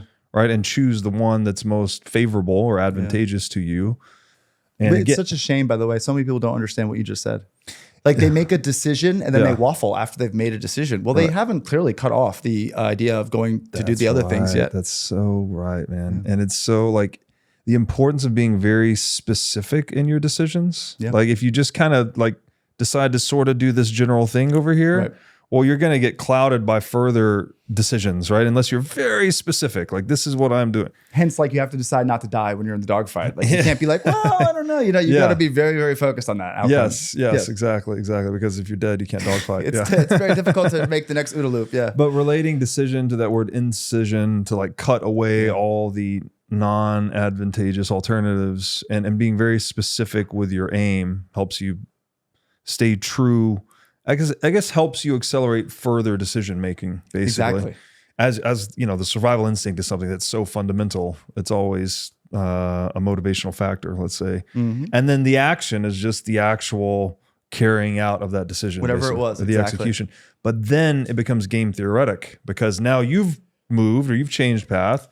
And your enemy is running the same loop, right? Yes. And they go into their own feedback loop and they're trying to adapt to your... They're trying to make OODA loops faster than you. Yes. And is it also, back to the chess analogy, you're trying to see further out in time, right? Yeah, correct. So you're constantly trying to get further... Moves ahead. Yes. Yeah, totally right. Exactly. And that's what we're gaining with the AI. We're gaining sequential modeling. We're able to see further into the future. And then because that's not really the way it works. Like you don't look into the future and then predict as much as you have an outcome. And then you try to work backwards to what it was that took you into that right path. Again, back to reinforcement learning with the delayed reward problem. Yeah. But thanks to transformers, we're incredible beasts when it comes to finding these dependencies and these correlations. You were talking about, the ratios. Another word for that is correlations and how everything's correlated to each other. Man, graph neural networks, I think we might talk about those in a little bit. Those are beasts when it comes to digesting correlations. Yes. And we've got all these different tools, right? Like, actually, you know what? We'll do that. We should walk ourselves through AI first. Well, that's what I was going to say. So this OODA loop framework comes from fighter pilots, I'm pretty sure, right? So this precedes artificial intelligence, but how does this feed into the history of artificial intelligence? I think that it helped us get here, right? So like OODA loops, to my earlier point, like at first it's slow, then it gets faster and faster. Some of the reinforcement learning stuff that is currently sitting at the heart of Deepseek and the most recent, the most hardcore current edge, cutting edge AI, that's 70-year-old, Markov decision processes and things that related to trying to train dogs to sit and whatnot. So these are old things that have become new again. So the loop is starting to accelerate. It took a long time for us to kind of figure out reinforcement learning, and now we've figured out how to layer other things on top of it to make it more powerful. So the reason why I think OODA loops are important for even before we get into the history of AI, they helped us kind of bootstrap into the information theories and the computing power that we needed to even execute modern AI. So yeah, we needed those foundational steps before we can get ready to do what we're doing now. This is another area where war kind of accelerated innovation. Oh, yes. Yeah. I mean, like the example I like to think about is radar, right? The British and us needed to detect the German bombers coming. And so we got very, very, very good at bouncing signals in the air and then catching them and seeing if there was any, strange pings coming off that signal when it came back. But now radar is used to make sure that we have as few incidents around airports as possible. I mean, there's obviously, sadly, been a few in recent memory, but what's current, I mean, if you look at a flight map of the United States, it is a miracle that we aren't seeing these news stories every single day because, I mean, DCA and all these other airports, they'll have 50 planes on approach with 200 in a pattern just behind it. And it's just like, we'll talk about an orchestra. I think they're using AI actually to help route some of those planes now these days. But yeah, it's an incredible feat. And it really set the table for what we built afterwards. Yeah. Interesting. Okay. So then the dawn of AI, where does it start? I think it goes back to Dartmouth in the 50s. There was a workshop in 1956 where, some Claude Shannon and a lot of the big, it'd be like getting Bezos and Musk and Elon all in a room today, right? And plus the academics, not just the the enterprise guys, but getting them in a room and they were starting to talk about what problems they could solve, and they were getting very excited about something called symbolic AI. And basically, you could take a sentence and then convert it to like a triangle, and then you could take another sentence and convert it to like a square, and then suddenly computing triangle plus square is a lot faster to do than the whole sentence plus the whole sentence. And so that's creating symbols. And we do this all the time. Like humans are symbolic. We crunch things down into symbols. This is data compression, basically. Yeah, exactly. And once you compress it, you can work on it. Yeah. So early on, we had some success with that symbolic AI. Like it seemed like it was going to do some things. We built something called ELIZA, and that was almost like a virtual psychotherapist. And it had like a lot of basic psychotherapy ideas hard coded into it, so you could chat with it, and it would kind of give you sort of therapists. It was like an early ChatGPT, but it was only focused solely on like, how are you doing today? I'm feeling upset. Why are you feeling upset? So very rudimentary, but certainly exciting. And actually so exciting that it made people think, all we got to do is get a little bit better with our symbol encoding and we'll be there. Like we'll be at the end. Unfortunately, the world is, as you know, is very complicated. And one sentence and another sentence is a relatively easy model to figure out the future of. But once you start adding other people on jets flying around doing their own OODA loops, the symbols start to break down. And so unfortunately, symbolic AI, at least the early iterations of it, just like reinforcement learning, we're starting to go back to the old ways and figuring out ways to use our new tools to make the old ideas even more powerful. So I have a feeling we'll see symbolic AI coming back into vogue at some point. Everything old is new again. But at the time, it wasn't going to work. So unfortunately, we had the first AI winter, it's called, which is in the 70s. So this first period, Dartmouth, was 1956. And then the 50s and 60s, we kind of had like the first AI summer, and things were pretty good. But unfortunately, the performance wasn't there, and it couldn't extrapolate and at all. It couldn't generalize even a little bit. Once you gave it something that wasn't in its initial symbol encoding, it just gave you a nonsense answer. Is it the data compression you're describing there? Isn't that necessarily omitting context or nuance? Like, isn't that part and parcel with compressing the data? Absolutely. It's heuristics. You're making, you're going to have loss. You cannot, if you have a one-to-one map in territory, then you're carrying around a giant piece of paper, Well, the map is not the territory, right? So once you start to map it, you are omitting aspects of the territory. Necessarily. Yeah. And the more you compress it, the more aspects you're omitting. Correct. And they thought that they could just be very clever about what shapes they chose. And by the way, I don't really mean shapes. It was math, but it's easy to think of it that way. Yeah. And they thought they could encode it very intelligently and they'd be able to represent anything with it. And unfortunately, it just was brittle. It couldn't handle external factors very well. But it works too, right? Like, I mean, data compression technologies do work, but I guess it depends. You're just making trade-offs at that point, right? Yeah, exactly. How you're encoding it, how far down you're going, How small does it need to be versus how much nuance does it need to maintain? And current LLM models have several methods to make them smaller. Like there's pruning and distillation. And basically it's like taking a big model and then making like an 8-bit or a 4-bit version of it, which, not to sound crass, it's kind of like taking like a hole puncher and just making a bunch of holes in its brain, but trying to do brain surgery and figure out what part can I punch out to make the mass lighter, but not to impact the computation. Right. And so it's very much an art and a science. Yeah, this process. I'm reflecting on many science fiction movies, like even maybe The Martian, right, where he's trying to get the rover or whatever into orbit, but he has to get rid of a lot of weight, right? Yes, exactly. So they're getting rid of the computer and like anything that's not necessary for this goal, they just get rid of eject it. Yes. So again, it's goal oriented basically. Yes. It's like, what do we need to keep to accomplish our goal versus what can we discard and make this thing more compressed, as efficient as possible. Yeah, exactly right. Interesting. But the dog didn't hunt, unfortunately. Interesting. Would you rather have 1 Bitcoin today or 2 Bitcoin a few years from now? Bitcoin mining is a tried and true strategy for accumulating Bitcoin. Over a 2 to 4 year time frame, successful miners have consistently accumulated more Bitcoin than they otherwise would with a traditional dollar cost average strategy. Blockware's mining as a service enables you to start mining Bitcoin from your laptop. Blockware handles everything from securing the miners to sourcing low-cost power to configuring the mining pool. They do it all. Plus, with Blockware's one-of-a-kind mining marketplace, you can buy and sell live Bitcoin miners with just a few strokes of the keyboard. In this marketplace, buyers get to purchase live machines at vetted facilities, enabling them to mine with zero lead time. And sellers get the opportunity to liquidate their machines and hosting contracts at will. This means you can mine Bitcoin with zero long-term commitment and high liquidity on your mining rigs. Blockware will even cover your miner's energy bill for the first week of each of your mining rigs when you sign up at mining.blockwaresolutions.com/breedlove. Again, that's 1 free week of Bitcoin mining at mining.blockwaresolutions.com/breedlove. Bitcoin custody is evolving. Both self-custody and single third-party custody come with significant risk and trade-offs. Onramp is pioneering a new standard, multi-institution custody, which eliminates single points of failure, adding fault tolerance and redundancy to your setup. Onramp secures your Bitcoin in a segregated cold storage multi-sig vault guarded by 3 independent institutional-grade custodians, none of which that have unilateral control over your assets.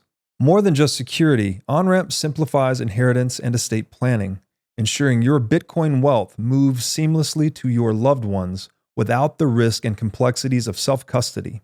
Easily designate beneficiaries right in the Onramp dashboard, eliminating the need for unreliable treasure maps or other complex key sharing schemes.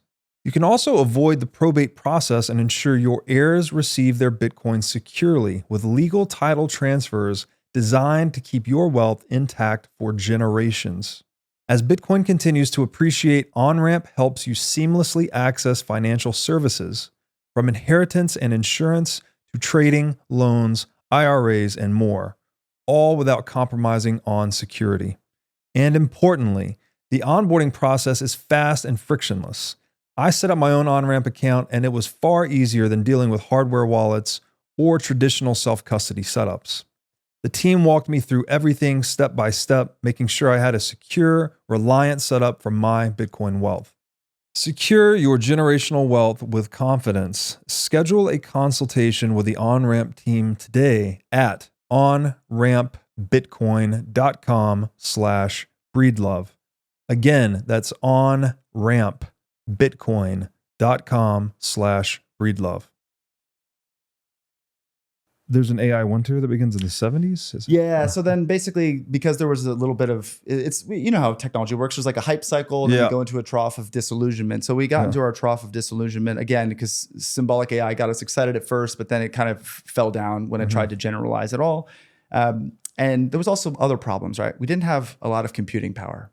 So, you know, unless you were like inside of an ARPA lab or somewhere in Michigan, you didn't really have access to compute. And then there wasn't data. Like there wasn't a ton of data everywhere. Because the internet didn't exist. Exactly. So if you didn't have the internet to bootstrap the formation of silos of data, then you weren't really going to have anything to train your systems with or to get better with. So when you don't have compute and you don't have data, you have a problem. And then the last little piece of the puzzle that kicked off the AI winter was this thing called the Lighthill Report. And it was written by the British government, and they were basically turning their nose up, I know how British, at the idea of using computers to solve problems, and basically said, look, it's a toy. It's not really going to be a thing. And so the confluence of lack of compute, lack of data, and governments that weren't supporting it kind of put it into the side bin for pretty much the bulk of the 70s. So we lost a lot of time. Like we could have had our ChatGPT moment 10 years ago if we had put the pedal to the metal. Now you could argue the data wasn't right, the data models, it's possible, but I think that the faster we accelerate forward in science, the faster we're going to accelerate forward in technology. And we'll talk about those dance between those two elements later on in this talk. But they're definitely different, and they reinforce each other. So what happened in the 80s with the expert systems? Yeah, so then expert systems were in many ways still a form of symbolic AI, meaning they were still kind of hard-coded rules about something. But one of the things they figured out was, as opposed to trying to symbolically crunch the world and make a map that has everything inside, let's just make a MRI reading version of an expert system. Let's just make so it's very much like the narrow AI that we talked about at the beginning of this discussion. Netflix has a killer recommendation engine, so does AWS, or Siri is good at listening to you and talking back.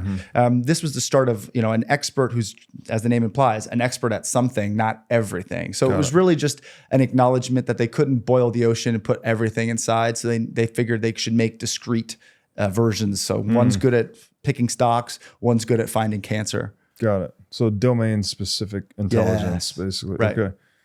And then that led into another winter in the 90s? Yeah, so then we had a mini winter, but thankfully this one wasn't nearly as cold and didn't last nearly as long. But essentially, the expert systems, just like with symbolics, we got really excited and thought, oh man, all we need to do is make like 20 or 30 experts, and then we'll figure out some way to get them to talk to each other. And now we have like a council of experts that are going to be, able to solve for any problem. So maybe the one expert isn't general intelligence, but if we get a round table, then we should have a general intelligence.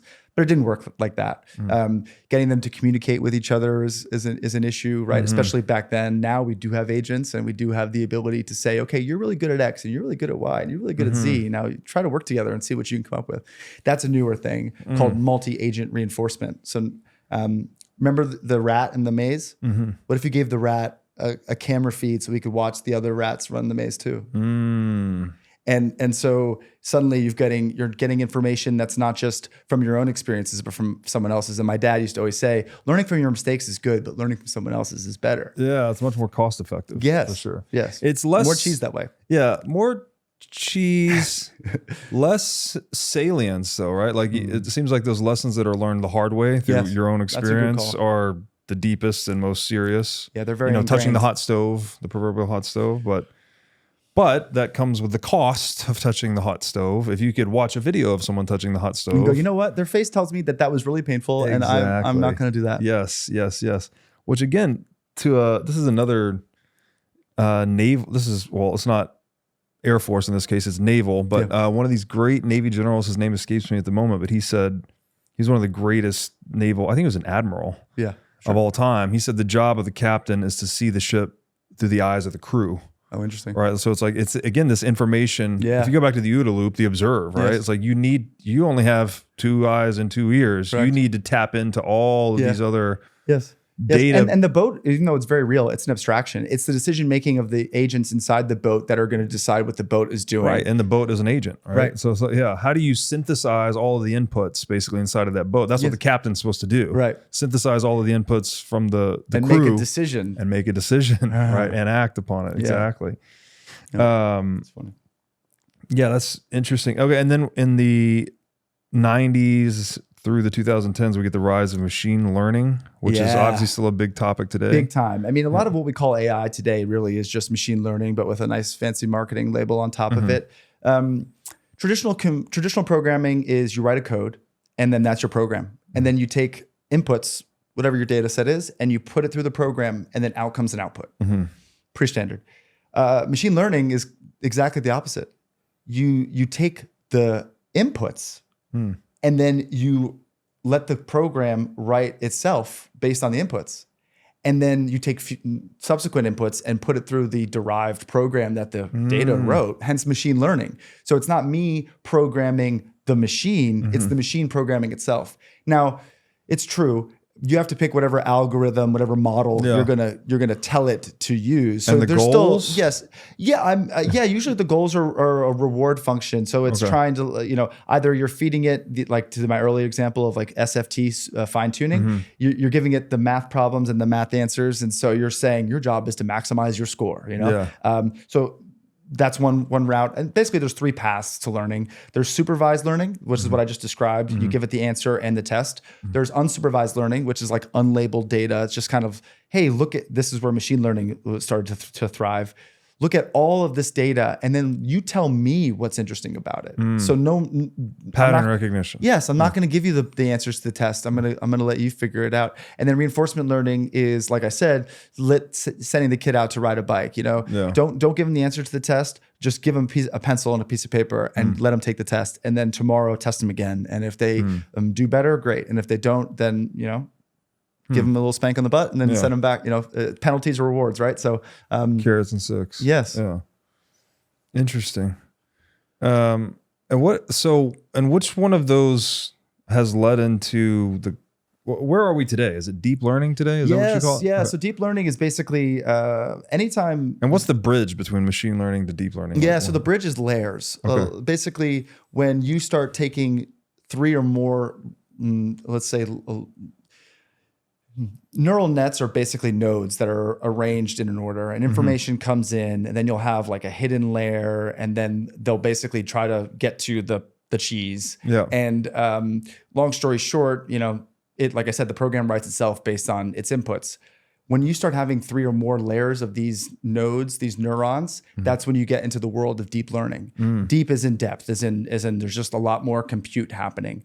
And this was not really possible with even the 90s technology of machine learning. And it's not really because we didn't have the information theory to do it. It was because we didn't have the compute power, and we didn't have the data.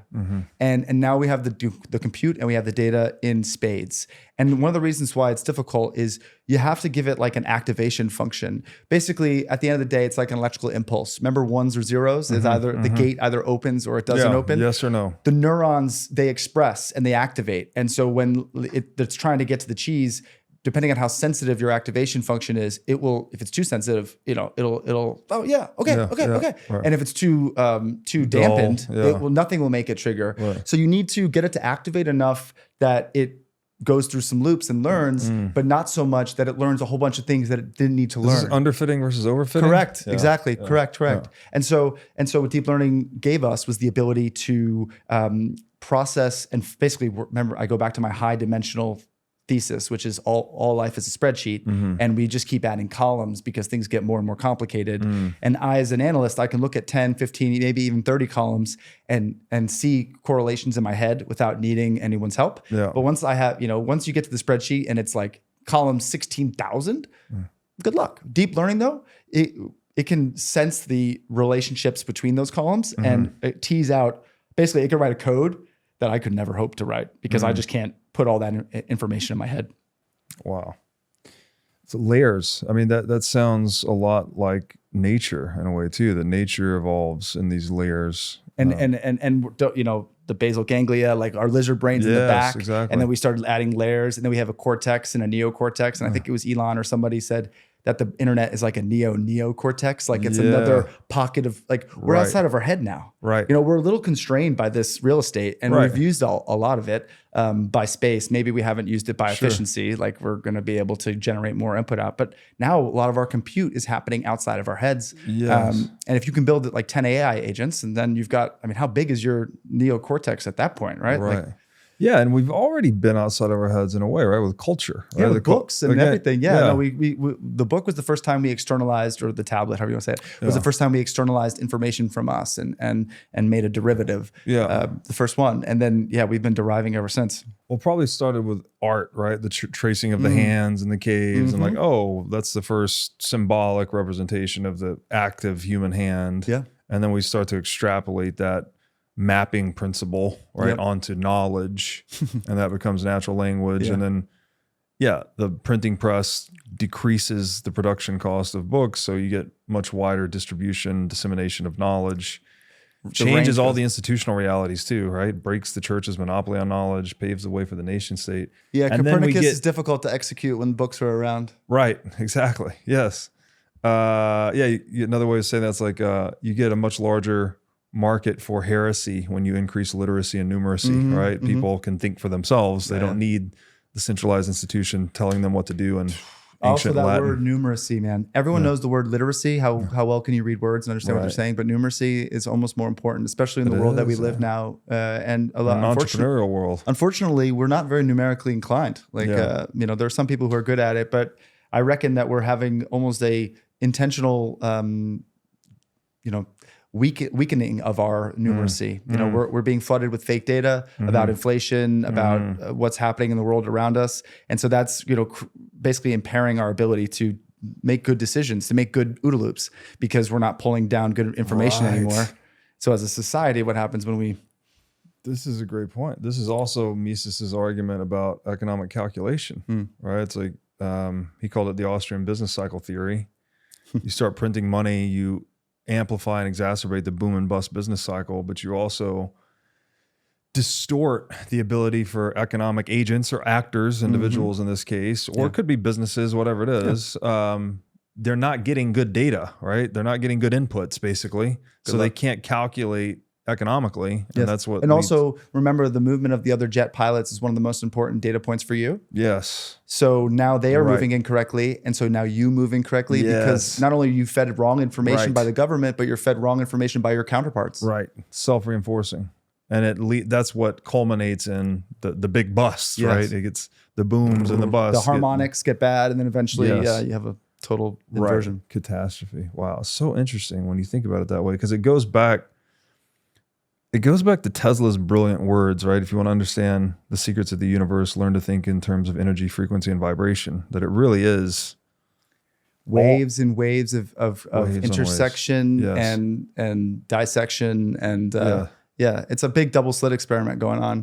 And it's interesting what happens when you look at it versus when you don't, right? And we're very much, I'm not going to go down the nerdy route of saying Einstein was wrong, because I couldn't presume to make that claim. But I will say that he pushed us down a very gritty understanding, deterministic understanding. And look, maybe even Newton was more responsible for this. But the point is, we kind of went down the grit path, which is deterministic. I'm going to calculate the known quantity and location and velocity of every atom in the universe, and I have everything. Exactly. But it's like, no, because if the way I'm looking and the way I'm feeling is going to change where those particles are experiencing themselves, like it's wow, it's a little Jedi like that. Yeah, well, absolutely. It was, and I think Newton, and we're still having this hangover from Newtonian physics that we have the wrong metaphor, the wrong metaphorical or analogical understanding of reality, that it's not all these billiard ball indivisible particles sloshing around, right? It's energy, it's frequency, it's wave interactions. Even the particle is just a metaphor basically for wave interactions. Yes.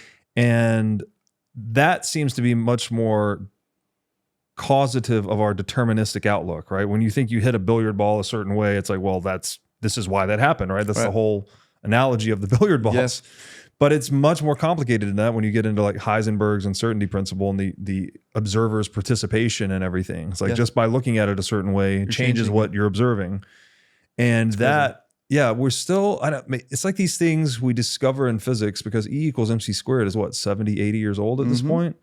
But we haven't internalized the consequences of that. No. It's like there is no determinism. There is no solid A causes B. There's no linear causality. Also, E equals MC squared means that it is such an energy-rich universe. Yes. I mean, it's actually all energy. All it is. Right, exactly. So if it's all energy, then it's all frequency and vibration, right? Matter is low frequency energy. Yeah.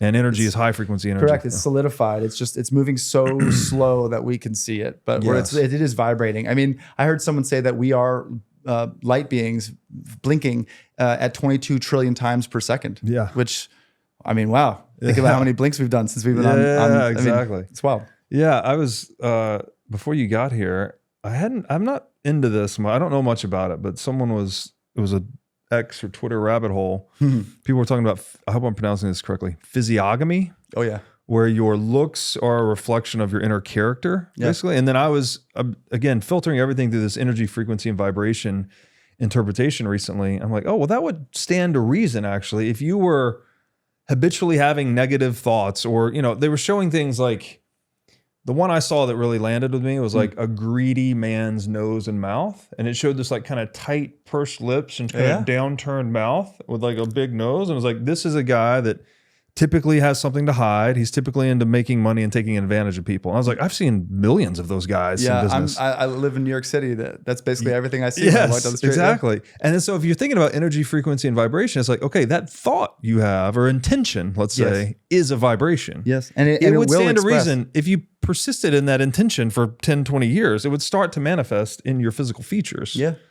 I think that this could be the fruit of the same tree, where partners who live together for a while end up looking like each other. Like you're kind of like, are you guys brother and sister? No, we're married. It's like, well, what's going on here? It's like, well, people, first of all, we are all a little narcissistic. So it's not unusual that your partner might have some features that are actually similar to yours. And, and the recognition of yourself in another is what initially got you interested. Yeah. But then you could also wonder, back to the physiognomy point, are we not perhaps cohabiting in the same vibration for so long that we're actually starting to manifest in some of the same ways? For sure. Yeah. And then they even say people start to look like their pets or vice versa, right? That we are these oscillating patterns of energy. And the other oscillating patterns of energy we interact with, we start to resonate with. Yeah. Not just figuratively, but that's literally. Word, yes. Right? Very harmonic. Yeah. And I don't. It's just an interesting. But again, you say this, it sounds borderline woo woo. Sounds right super now. woo. But it's like, no. If you go back to E equals MC squared, that's exactly what it is. Yeah, we've known about it for 70 experiment. years. We have scientific evidence of the woo. Of this weirdness. So I'm more and more comfortable with it. Like I used to be very, very deterministic, and to some degree I still am. But I'm watching AI get to almost the point of intuition when it's moving through its reasoning and it's exploring a search space that's so much bigger than I could imagine. It's doing it with grace. And so, at some point you're like, okay, there's something a little bit special happening here. Yes. It's not just a math problem anymore. It's got an energy to it. Yeah, absolutely. The other thing this whole topic sort of adds a deeper veracity to for me is Rene Girard's theory of mimetic desire. Where again, he basically all human interaction is an imitation of sorts. And then like your personality becomes a composite of all the interactions you've had in the past. It's not one-to-one. It's typically like if you find someone to be awe-inspiring or impressive. The weights will be heavier. Exactly. Yeah, that makes sense. And it also gets interesting when you start considering material incentives, because people that are successful in your view, you're going to weight them higher, right? But the way they got successful is determined by the technological reality. So to make it like a Bitcoin conversation, in a fiat world where you've got a guy like, I'll pick a stereotypical bad guy here, like a Vladimir Putin. I don't really have anything against the guy other than he's a statesman. I don't really like statism. And I don't mean to single him out or pick on him. You could put any statesman in here you want. We could go with Joe Biden, whatever it is. These guys that have super high net worths. Yes. But how did they get that net worth? They stole it from people systematically, right? That's what statism is. Yes. You are in charge of the tin. Congratulations. Yeah. So in that world where you can acquire significant amounts of wealth through coercion, if mimetic desire, imitation is the primary means of cultural transmission, you're going to get a lot more people imitating that guy's wealth acquisition strategy. Yeah. Whereas in a Bitcoin world, presumably, coercion and theft is more difficult, therefore less frequent. If anything, it's a cooperation engine with the consensus. Exactly. Mechanism. The super rich would be successful entrepreneurs, so you'd get more people imitating that as a wealth acquisition strategy. So there's this continuity between like how material incentives work and how human nature broadly manifests itself. And that's, I think, a super interesting branch of the Bitcoin rabbit hole. Yeah, no, it's fascinating. I mean, we talk about how Bitcoin is a higher trust version of money because it removes trust from the money, right? Yeah, which is paradoxical. Right. Yeah. How's that go? But when you look at it, and we've been dancing around the double spend problem, but essentially, like, how do you create a digital cash when it's we live in online. It's a Balthusian world where maybe you're gonna double spend that. Maybe you're gonna be able, because you can make unlimited copies of a virtual thing supposedly. Yeah. So how does anything have value in a world where you can make unlimited versions of it? Enter Bitcoin, right? Enter hashing, enter mining, enter consensus protocols, enter proof of work. And this wall of encrypted energy that you can keep your wealth behind, and know that there's no third party that's going to be able to decrease the value of your ownings because they created more ownings out of thin air. And to your point, the old mechanisms in fiat were economic PvP, like player versus player, go out there. With the Bitcoin. There's a little bit of collaboration, especially between everyone who's already in Bitcoin. And because we're just trying to educate the people around us about what's happening to their fiat. It's less about educating people on Bitcoin, and it's more about educating them on fiat. True. Yeah. You need to understand the problem deeply before the solution even matters. Yeah, exactly. No, that all lands with me a lot. I think the one thing, it's like PvP is almost inevitable. Like we're always going to be competitive with one another, but it's like and this is what the whole, I would think the enterprise of a lot of wisdom traditions and religions like Christianity, Islam, like they're trying to pour those competitive energies into productive channels, right? Like, do not kill, do not steal. Yes. So you do all these other things you want, right? Build businesses, compete, whatever you want, but just don't kill, don't steal.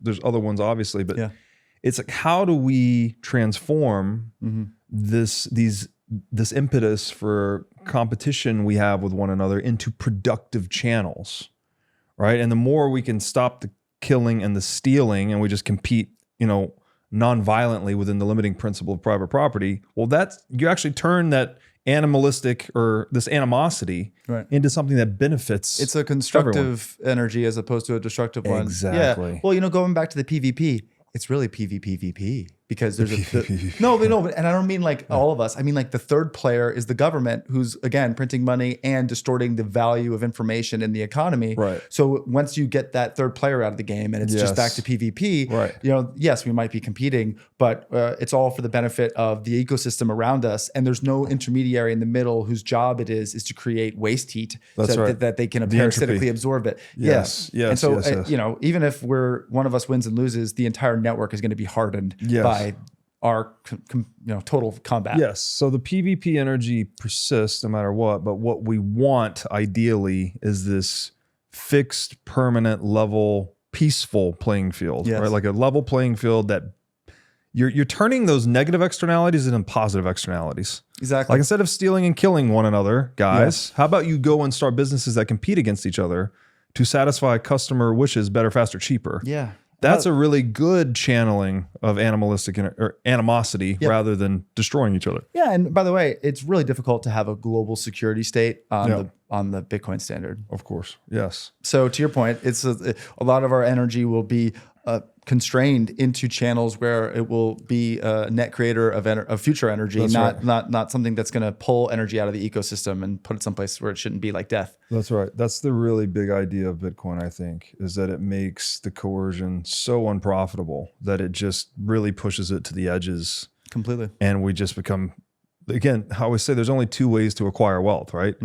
There's making, where you either do the work and make it, or trade with someone else that did the work and made it, or you take it, you steal it from them, right? And stealing becomes much more difficult on a Bitcoin standard, right? Because even if you go and steal people's physical assets, well, they still have recourse to sell their shit and go into this digital, hyper portable, hyper concealable bearer asset money, and then move somewhere where they're not being stolen from or under the threat of being killed. Correct. And so the whole world reorganizes to be much more peaceful and productive. And I think that's the future that we're building towards, actually. I really think that was Satoshi's biggest legacy, was not just making a number go up technology, but making a pain go down technology. State power go down technology. Yes. Game on. It's well said. One of my highest health priorities is keeping my brain in top shape. To take care of my brain power, I do many things, such as striving to read, write, exercise, and meditate daily. One of the latest tools in my brain power toolkit is MindLab Pro. MindLab Pro is a nootropic supplement that is scientifically proven to enhance your brain power. When I take MindLab Pro, my mind feels like it has a better grip on the world, my thinking is more lucid, and the articulation of my speech is radically improved. MindLab Pro has been tested in rigorous, double-blind, placebo-controlled human trials and has been proven to enhance brain power for users in every age group. MindLab Pro is an advanced formulation of 11 nootropic ingredients and is backed by research from over 1,400 human trials conducted over the past 32 years. So if you're looking to enhance your brain power, MindLab Pro is an excellent solution. Go to mindlabpro.com/breedlove to start enhancing your brain power today. Again, that's mindlabpro.com/breedlove. Knowing when to buy Bitcoin can feel complicated, and knowing how much to buy can be overwhelming, and getting started can be a headache, but it doesn't have to be. That's exactly why I recommend Coinbits, because it solves these major blockers and it's the easiest way to buy Bitcoin. With Coinbits' Roundups feature, you can automatically convert your spare change into Bitcoin while you shop. For example, when you buy a coffee for $3.50, the extra 50 cents is rounded up and it goes straight into Bitcoin. Here's why that's a huge win for you, because you don't have to be a tech wizard or try to time the market just right with Bitcoin. With Coinbits Roundups, you simply set it, shop, and stack sats. And you can set this up in under 2 minutes. Just visit the website, connect your card, and boom, you're buying a little Bitcoin every time you spend money. So stop wasting your time with complicated exchanges or confusing shitcoin apps. Coinbits simplifies your Bitcoin savings strategy. So go to coinbits.app/breedlove. Again, that's coinbits.app/breedlove. What are these key architectures of AI? I guess this is since 2010s. Yeah. So remember back to the deep learning and how we built neural nets, and we were layering activation layers and hidden layers on top of each other. There's different algorithms and different ways that you could operationalize and use these neural nets, and the way you set them up will determine how they act. Kind of like the way you train a kid will determine what it does when it grows up, like nature and nurture. So if you structure it in a recurrent system, recurrent neural net, basically what it's going to do is it's going to read like a sentence. Recurrent neural nets are good for sequentially processing information. So, reading a sentence, reading a book, looking at a time series, like a bunch of stock prices over and over and on top of each other, that's all represented in an RNN.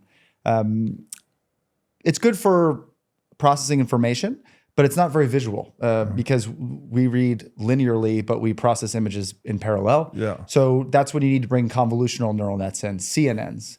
These are basically ways to abstract pictures down into edges and looking at features, and it builds like a small map of the world and it's like the key to object detection. So when an AI can tell the difference between a cat or a dog, it's because it uses CNNs to look for features that are very cat-like and very dog-like. Okay. So like a pointy tail versus a wagging tail versus a pointy ear. Pointy ear, probably going to be a cat. Wagging tail, probably going to be a dog.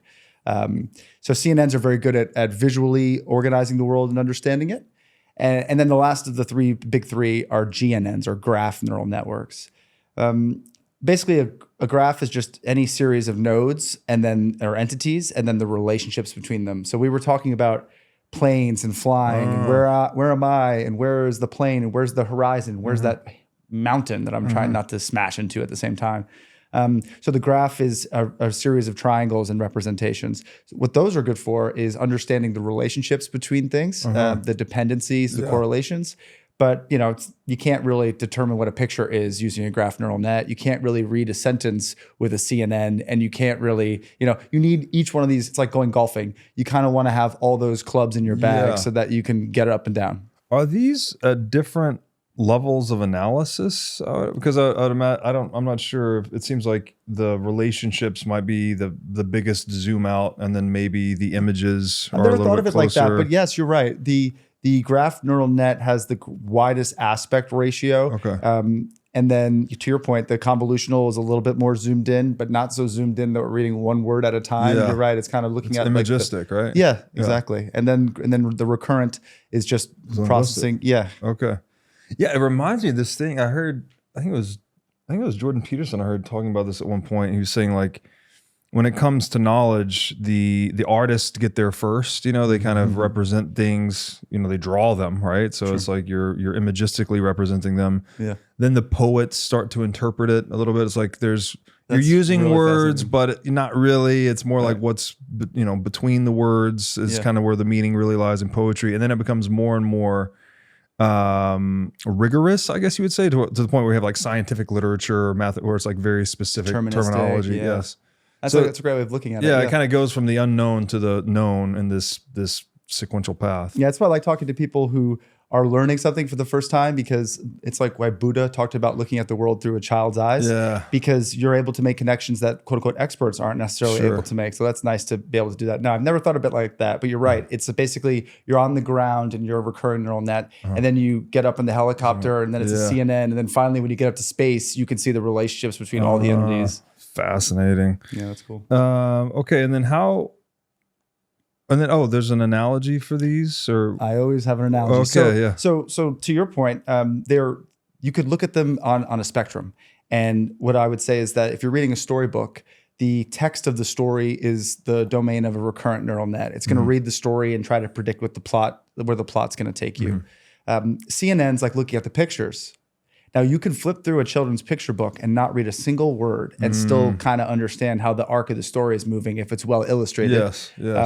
So CNNs are good at reading the pictures. And then a graph neural net would be like creating a map of all the different characters and then looking at how strongly or weakly they're correlated to each other, and then how those affinities change. So, the hero's journey, you can see that they start far from their goal and then they get further from their goal, but then eventually they start to get closer and closer to their goal, and they interact with bad guys and good guys and antagonists and along the way. You could look at all three of those models as a tool for understanding the story, but just looking at it through a different lens. Interesting. Does that go back to data compression? Because it seems like you could have. It seems like, well, if you had this dynamic relational database or entity graph of the characters and their objectives moving around, you can see the whole story kind of in one visual, one picture. But then the imagistic is like you got to flip through a lot, hundreds of pictures, and then the word by word is you got to read the book. Yes. Is that related to what we were talking about earlier with this data compression? Yes, I think so, because by representing things in ratios and correlations at the graph neural net level, to your point, you've got a lot more leverage because you're able to express.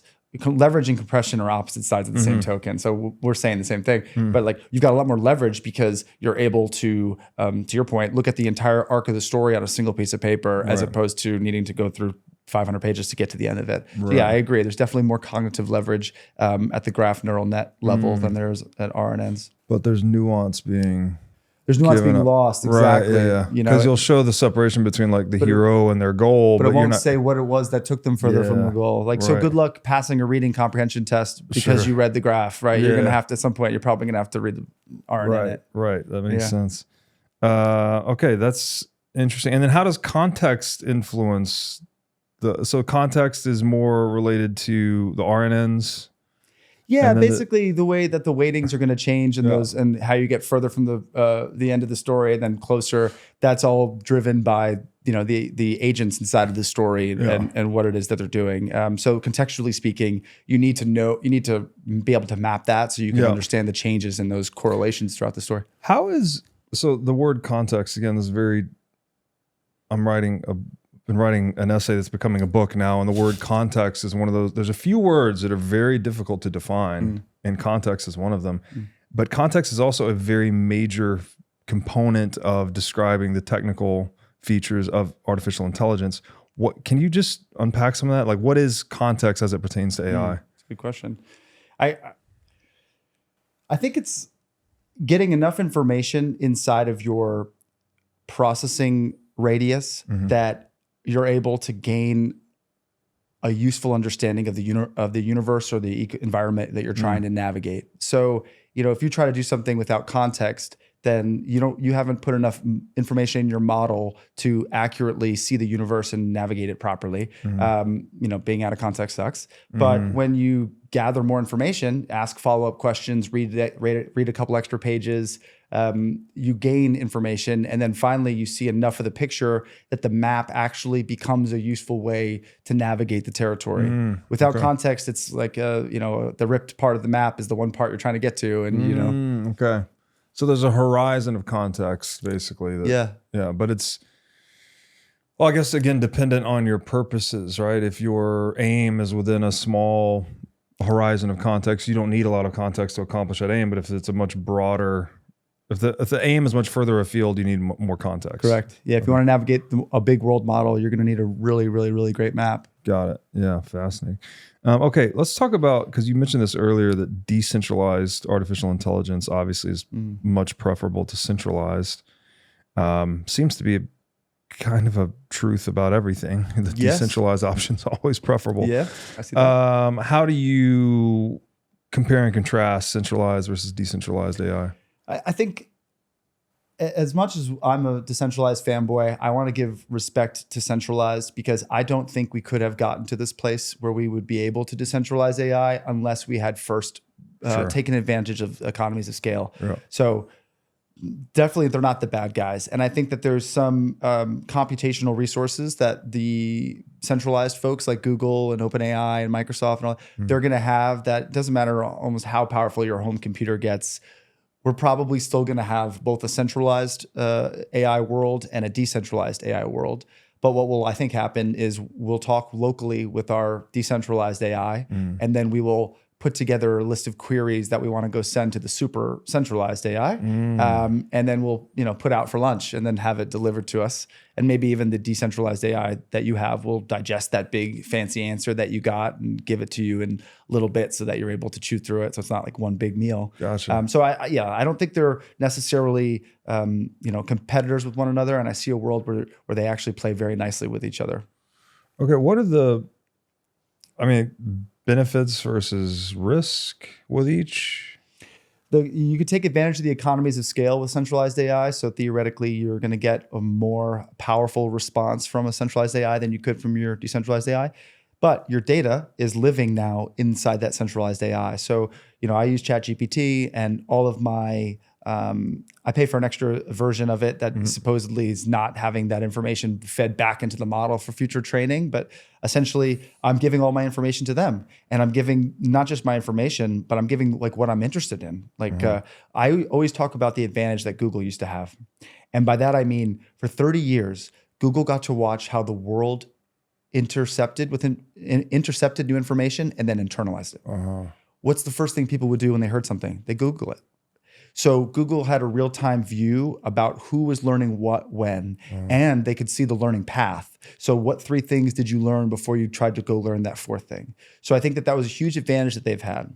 Now, unfortunately, they've lost that advantage, and people have stopped search engineing things, and instead they go to ChatGPT and they're trying to talk to that. So now I think Sam Altman is the new Larry and Sergey. Like now he gets to see how the world is learning things, and so that's an incredible advantage. But it's also a point of failure. If all of my information is sitting on that one place, now all they have to do, the bad guys, entropy, whatever you want to call it, is crack that one vault open, and now all of our data is at risk. Decentralization flips that model on its head. We are computing locally, and we're coming up with answers locally. And there's something called federated learning. And basically, because one of the problems with decentralization is, okay, fine, so you're all off on little islands by yourself, just computing. But how's it getting better? Like, how is the model actually growing if we're all keeping our? So there's a cool thing called federated learning where you can process and compute locally. And then when you come up with like a slightly better way to navigate up the mountain, you can share your path without sharing your exact location and your data.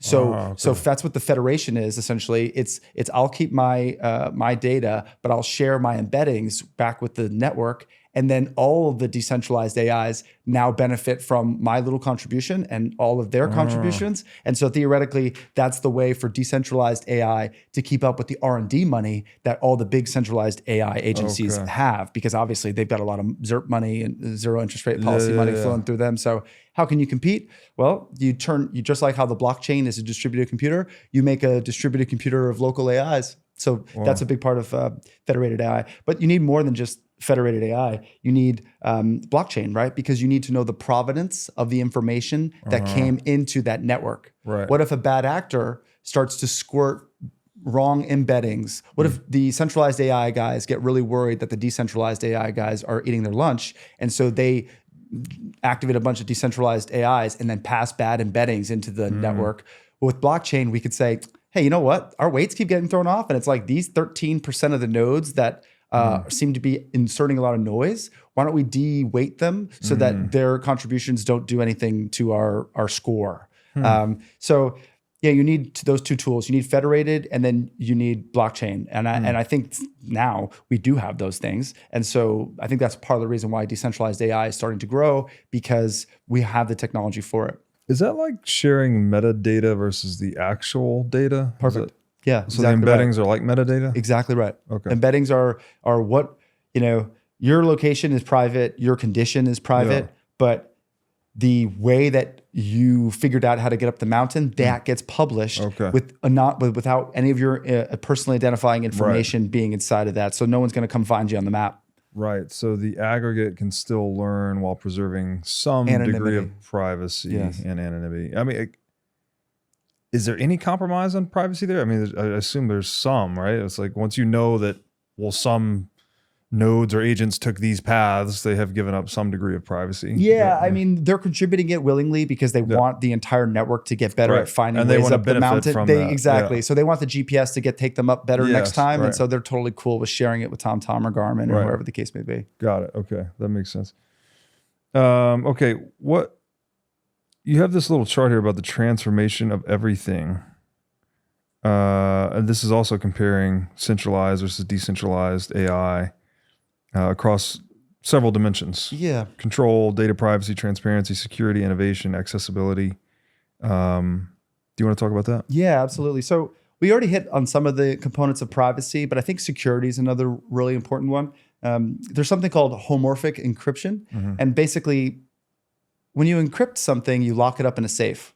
But if you lock something up in a safe and then you want to work with it, typically you have to unlock it so you can get the stuff out. Homomorphic encryption lets you keep the stuff in the safe, but remember the contents of the safe, and then you can compute on encrypted information. So to your point, aren't you sacrificing a little bit of anonymity, even with the federated learning? And yeah, you are. But enter this encryption technique, which allows you to compute on encrypted data. So now, even if there's a breach and some of the federated learning is violated in some unique way, the reality is they're just going to be staring at not your location on the map. Like when they even try to go to that spot on the map, you're not there. You're on the other side because you gave them kind of false coordinates in the math that you did. But they do it in such a clever way that it doesn't somehow, I'm not good enough to tell you, but it's able to not add so much extra compute that it doesn't make sense to bother trying to do it, but it also doesn't disturb the final results. So you're able to, the embeddings are worthwhile, but the information that derived them ends up being rendered essentially useless. Gotcha. Yeah. Okay. That sounds like a pretty good trade-off. Yeah. Okay. And then you said decentralized AI has both offensive and defensive advantages. What does that mean? So decentralized AI, especially in the world that I'm talking about, we're just starting to enter with improved federated learning and the blockchain and things like that.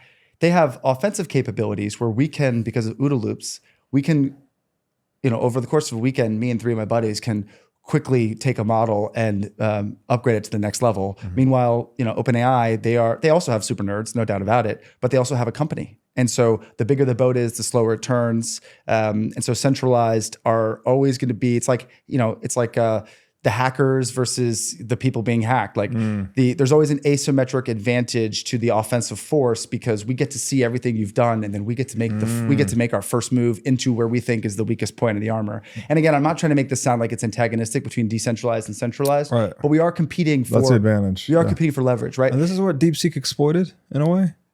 Yeah, I think Deepseek more exploited advancements in reinforcement learning and potentially exploited slightly fibbing about how much money they invested in the if a guy shows up to a fight and he's like, I've only been training for a day, and he's chiseled, and then you're like, wow, that's really badass. But then you find out he's been dieting for 3 years, right?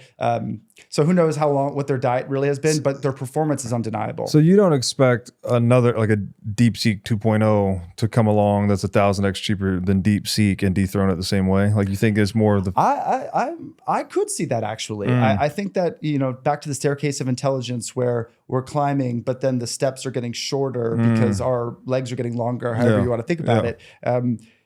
I think that we do have the opportunity. There's a lot of alpha left in old techniques that were computationally impossible, or the world around us wasn't arranged in the right formation to make them work. Like, again, I keep saying it, but reinforcement learning is really old. And actually, there's some real big mega nerds at like MIT and other places who poo-pooed this, and they were like, the delayed reward problem that won't be solved. This, that. Hey, that's like the Babylonian generals problem. It was solved eventually. So I think we're going to be able to go back and circle back to some of these older technologies, even symbolic logic. I think that has a chance.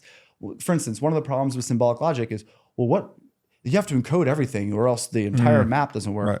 Well, with ChatGPT, you could sit here and say anything that's not currently a symbol, create one, and then artfully insert it into the catalog of symbols.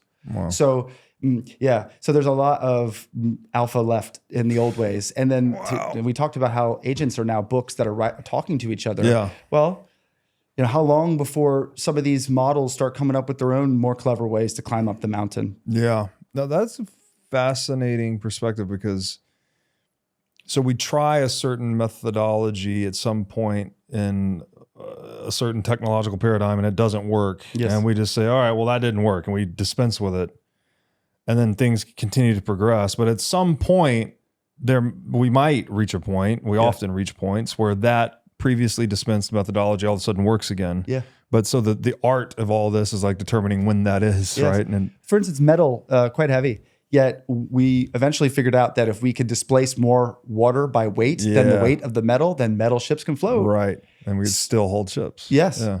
So, for a while there, it was like, no, that rock's always going to sink. And then eventually we went back to that old technology and we were like, oh. Yeah. Interesting. Yeah. Even with aircraft, right? Like, well, it was a metallurgy thing to get aluminum, and then we could fly with that. We couldn't fly with steel, but yeah. Talking about the implication of AI, one of my favorite implications is material science, because material science is it's that API between like reality and what we're doing. Right. And if you can improve the technology at that API level, then suddenly you can translate into way, way, way better experiences. Yeah. Like there's piezoelectrics, which basically harness vibrations and turn them into like a charge that you could pull down. Right. And the CIA and the government, they have trackers that the movement of your car is sufficient to keep the chart.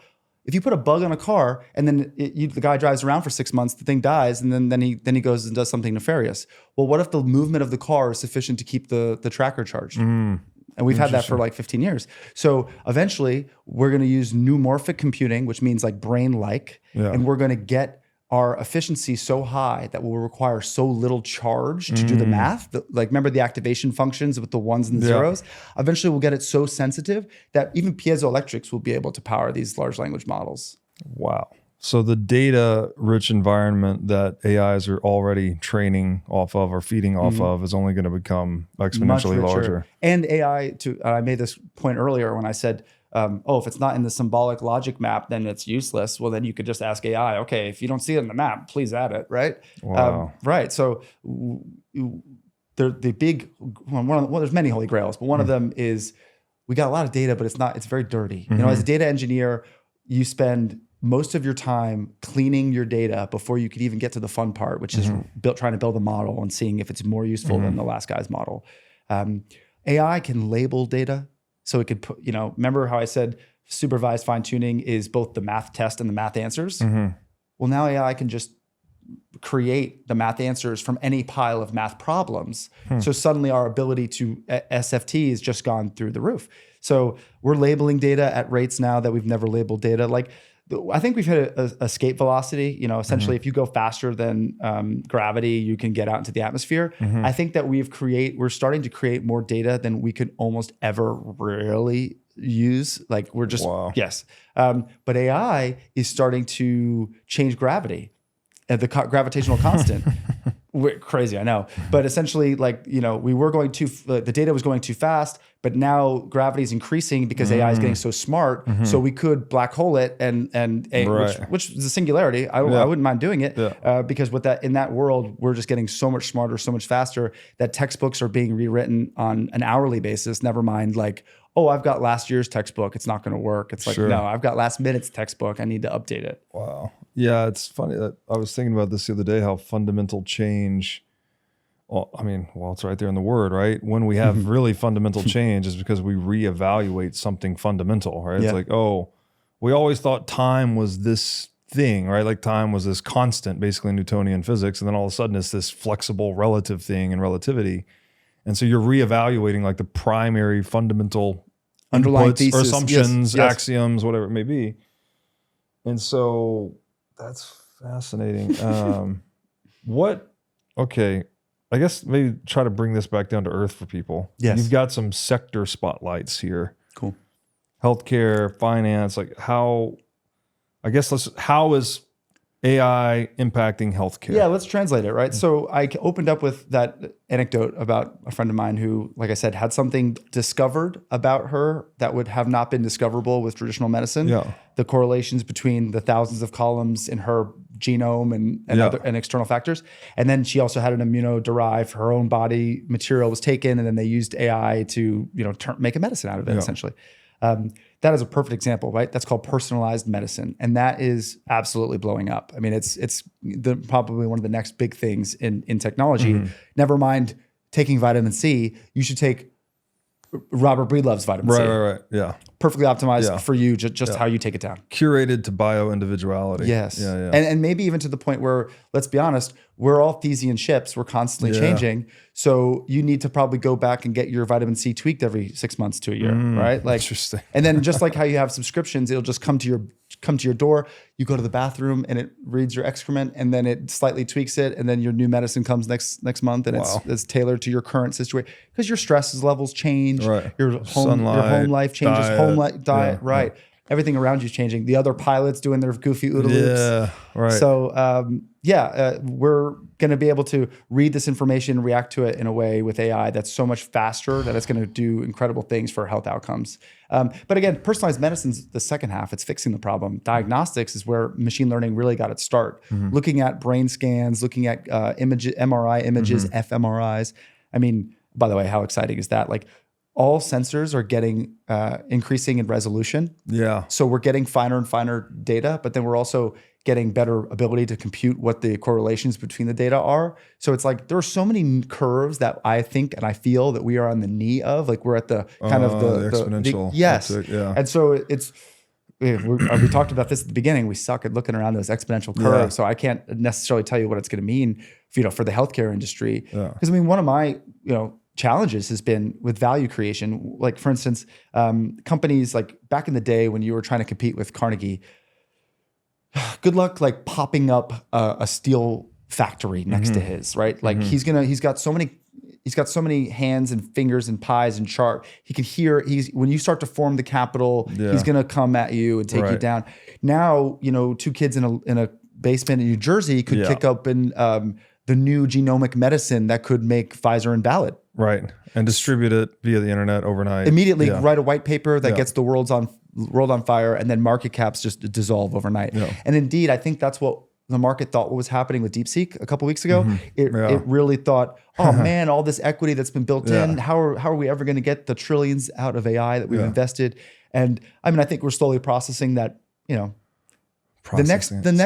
next version of OpenAI will have reasoning windows. It will show you. I think they already do have a thinking model, but the point is, everything old is new again, and any gain that another guy makes is just going to be gobbled up almost instantaneously, and all it's going to do is serve to push us further forward at a faster rate. Yeah, it's so funny that the market has to process the processing quality changes in AI, and then the market's trying to the market is like this distributed. Totally. It's not an AI. I guess it's a confluence of NI, natural intelligence. Yeah, it's a whole bunch of agents. But at this point, it's AI too, right? Because AI is obviously influencing the processing of data that market actors are acting upon. So completely. I mean, like going back, now I'm going to jump from healthcare into finance, but we have centralized exchanges in traditional in TradFi. And so when you buy or sell something, it gets routed to an exchange, and then the market makers inside that exchange can do all sorts of funny, goofy things.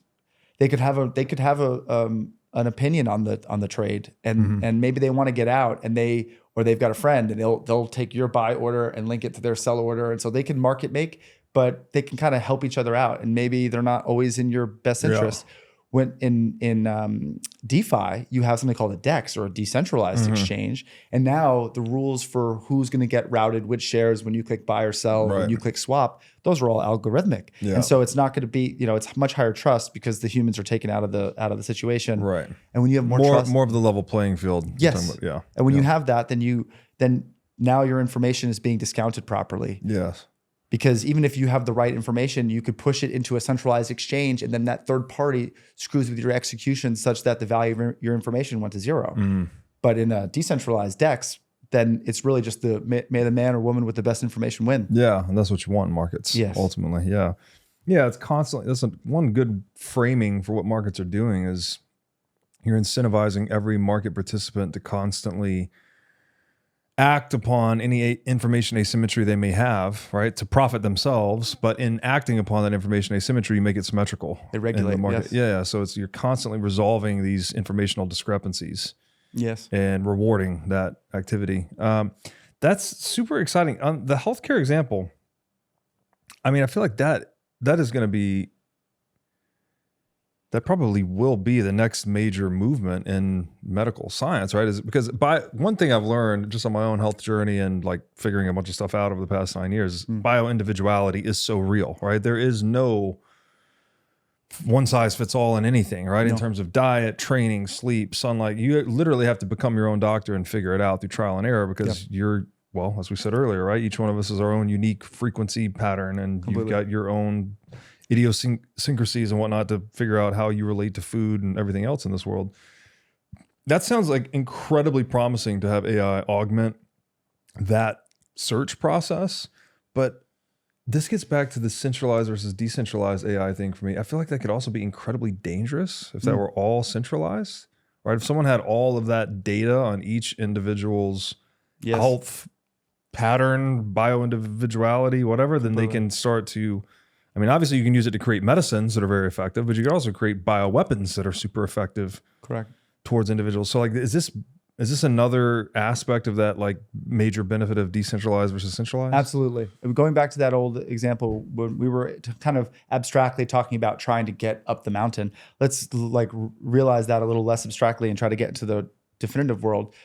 You can take your medical records, and your blood work and other signals inside your body will indicate the presence of cancer and other bad things. Now, you truly would like for cancer detection worldwide to get better because honestly, one, you love people, so you just want to live. But two, it lowers the cost of healthcare for everyone. Even if we're not in a universal healthcare environment, just fewer polls in the system equals less cost in the system. So it's in everyone's best interest for everyone to get healthy. But is it in everyone's best interest to share their charts and all of their current? No, it's not. So this takes us back to federated learning. So your local condition, your blood work, your magnetic imaging, all that stuff, that can be worked on decentralized in a decentralized way. But the embeddings, the correlation between these three genes and these three numbers, those can be shared with the broader network. And then those benefits can be propagated so that when a scientist makes a breakthrough in cancer detection, he's not just, or she's not just pulling that off only for their patients, but it's almost like a global tailwind because now those embeddings are going to get pushed into that DeFi net.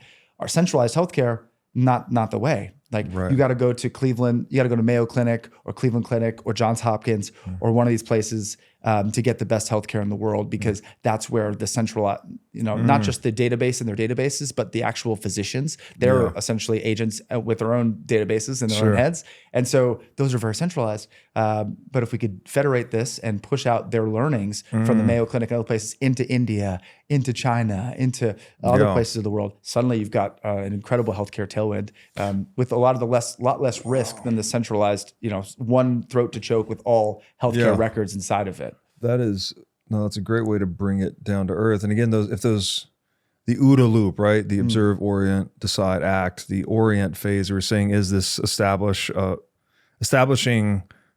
correlations or ratios or embeddings, to use the AI terminology. We can share that data from every network participant's interactions or health journeys, but you can do it in a way that doesn't share their identity or their specifics. Right. So that's super interesting. That you get this way to unlock that. We get a global orientation in a way, right? Like it's not just you orienting yourself to your environment. It's like, well, here's how all these agents have oriented themselves to these environments across time. It goes back to that metaphor of the symphony where a centralized orchestra will bring the best talent from that city together. Yeah, right. But the music is not nearly as good as if you had the best talent from the entire world. And across all time. Oh, I forgot about that. Yeah, right. Yeah, the right, Z-axis. Yeah. So you get, fascinating. And not, the best talent, but also, I guess, synthesizing the best talent, right? Like you'll get Bach and Mozart and Beethoven all synthesized together in some really incredible, almost fantasy world, but it's really resolving superhuman, into effective. That's what these tools are, right? Is like they're like almost superhuman. They're approaching. They've like for a while they've been superhuman at things like looking at images of medical diagnostics and looking for cancer, looking for tumors, things like that. It's been doing that. It's been superhuman for a long time there. Yeah. But where we're getting is to a place where they're able to almost reason, where they could see an image that hasn't been in their training. That back to the narrow AI versus general AI. What does that mean? If it can see a brand new novel spot that it has never seen in its training data, and yet somehow still come up with the answer, I think you need to take a look at that. Wow. That's what we're starting to get into now with the latest reasonings in RL. That's super fascinating. So that's creativity, right? Or it's so I mean, basically, like I called out a couple sectors here, healthcare and finance, but I also wanted to say that there's an underlying energy underneath all sectors, and that is creativity. And so AI is not just going to help business people in different functions execute business more efficiently. It's going to help with creative thinking. You're going to also take cognitive load off of a lot of the basic tasks and offload it, which is only going to free up your mind. The accounting, the legal, admin, the double checking, the spell checking, right? But like cognitively spell checking, So now if it does all that for you, then you can think about what unique analogy you want to layer into it, what picture you want to layer into it, what kind of essence and how do you want the reader to walk away feeling? Because at first you're just focused on making sure everything you say is accurate. Well, if it can generate text that is accurate from the get-go, then you could just focus entirely on the facade and how it's presented. And let's be honest, we care about curb appeal more than what the inside of the house looks like anyway. So it's really useful to be able to focus on the curb appeal stuff because you know that the house is going to be well built architecturally. What did you mean by that? The curb appeal versus the inside? I mean, I think unfortunately we live in a very personality-driven society as opposed to a character-driven society. So we're looking at the externals and the sizzle and the marketing of things and less about the guts. And I think I'm the opposite, but I like to try to go from the center out. That being said, if I can just trust that the corpus of text that the AI just generated from me is well built from the inside out, well then shit, I'm going to focus on what my sellers, the people buying from me are thinking about. Like I'm going to try to put the pizzazz on it in such a way that it's actually interesting to them. So you're saying like maybe the tendency towards personality cults is a little bit lessened by AI because you're getting to the I hope that would be data. That would be an interesting exactly. That theoretically the core will be solid because whatever we think a solid core is will be programmed into this. And so when it prints whatever it is, it's printing a house, a robot, a book, you'll just trust that the studs are put in the right place and that the house will stand on its own. So you can focus on the curb appeal that will get the house sold. Interesting. And presumably, I feel like that would have like people that have their livelihood from rhetoric, right? Politicians, for instance, right? They're just charisma, rhetoric, bullshit. This will kind of undercut some of that. There's always been a famous question about experts versus generalists or specialists versus generalists. And for a while there, man, the specialists have been eating the generalist lunch. You look at a specialist staff engineer at Meta making $750K a year versus the generalist who can largely explain, how a pencil is made and the history of Europe and can do some good math, but can't really do any of the one things deep enough to earn that big income. Now with AI, you've got the ability to pull $750,000 a year work out of your brain. So you don't need the technical depth as much as you need the breadth to understand where to drill. So I do think that the generalist is going to be coming back into vogue because we're all going to be able to summon specialist capabilities. That is a cool way to look at it. You get so much technological leverage in any of these specialist silos that you can be a generalist, but you can tap the depth by using the technological leverage. Right. Wow. That's fucking really cool. That's a cool way to look at it. I guess that means the philosophers are going to make a comeback. I think so. Philosopher king. Yeah, absolutely. Yeah. This whole, there used to be this whole gentleman science thing, like, and it was mostly rich people, frankly, like in the UK back in the day. But they'd have money so they could afford to not go to work. And then they could afford to, whether you were experimenting with chemistry, you could buy beakers and different different fluids, and then you could run your little home experiments. And then this is where the geological society and all these societies cropped up. It was so that these citizen scientists could get together and say, here's what I found, here's what's coming out. I feel like we're going to return to an era of citizen science, and not just science in like the let's discover more about our world, but even though that too, like I said, we're going to go back and retest things, and we're going to be like, like there was something there and we just didn't see that door because we couldn't drill down low enough to get to it, but now it's visible, or we couldn't build up high enough to reach it, but now we can. To pick your axis and run with it. But long story short, I think we're going to go to a world where of exploration, creativity, and harnessing breadth as opposed to relying purely on depth. And again, I don't blame people for focusing on depth when we live in a very materialist society that rewards people who have technical depth with lots of money. So a lot of people have been building it, but I do think that the generalist is going to have their time in the sun now. Yeah, man, it's so interesting because I forget who. I'm not going to try to attribute it, or I'll paraphrase. It's like we make our tools, and then our tools in turn make us. There's this reflexivity between man and tool, and it's like, in a new technological paradigm or a past technological paradigm where specialization and depth was the key to success. Well, that was a highly compensated role, but then all of a sudden one change, in this case, AI broadly, I suppose, then the generalist who was, the barista at Starbucks, but he had a philosophy degree, all of a sudden it might flip, right? With the meta engineer. Correctly. I think that's exactly what we're seeing. And I mean, I in the tech world, I'm a tech investor, and there's been slowdowns for hiring. And it's because, Mark Benehoff from Salesforce, he came out about 2 months ago and said that they've put a hiring freeze on their engineers for this year because they are seeing about a 30% increase in productivity from their existing engineers. So, I'm not saying that AI is going to put all technically deep people out of business, because I think, for instance, a technically deep person is one of the few people who could meaningfully reinforce the AI's capabilities. Meaning if we all become generalists and we lose the super deep people, then the next generation of AIs will probably suffer from it, because we do need some folks who are going to drill down. Of course. So it's interesting to see how society is going to... There's always this supply and demand kind of game playing out. But in general, I think it's better to be a generalist, right? It's kind of preferable, right? I mean, I want to be able to make conversation, experts don't make great conversation. Generalists are able to talk to anyone about almost anything. Yes. And to have the freedom, well, I guess when you really start to automate or abstract away some of this specialization, it does free you up to kind of take that zoom out perspective and get more general about things. Get more graph neural net. Look at how everything's correlated versus recurrently reading everything. So that's a good way to look at it. That we're shifting people out. I forgot what it was. The RNNs up to the GNNs, towards the GNNs.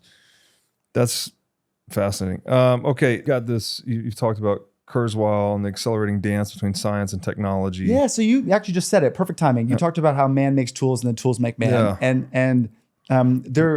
When I first heard this, I was blown away. You always remember when you heard something that actually made your head get bigger, like in a good way.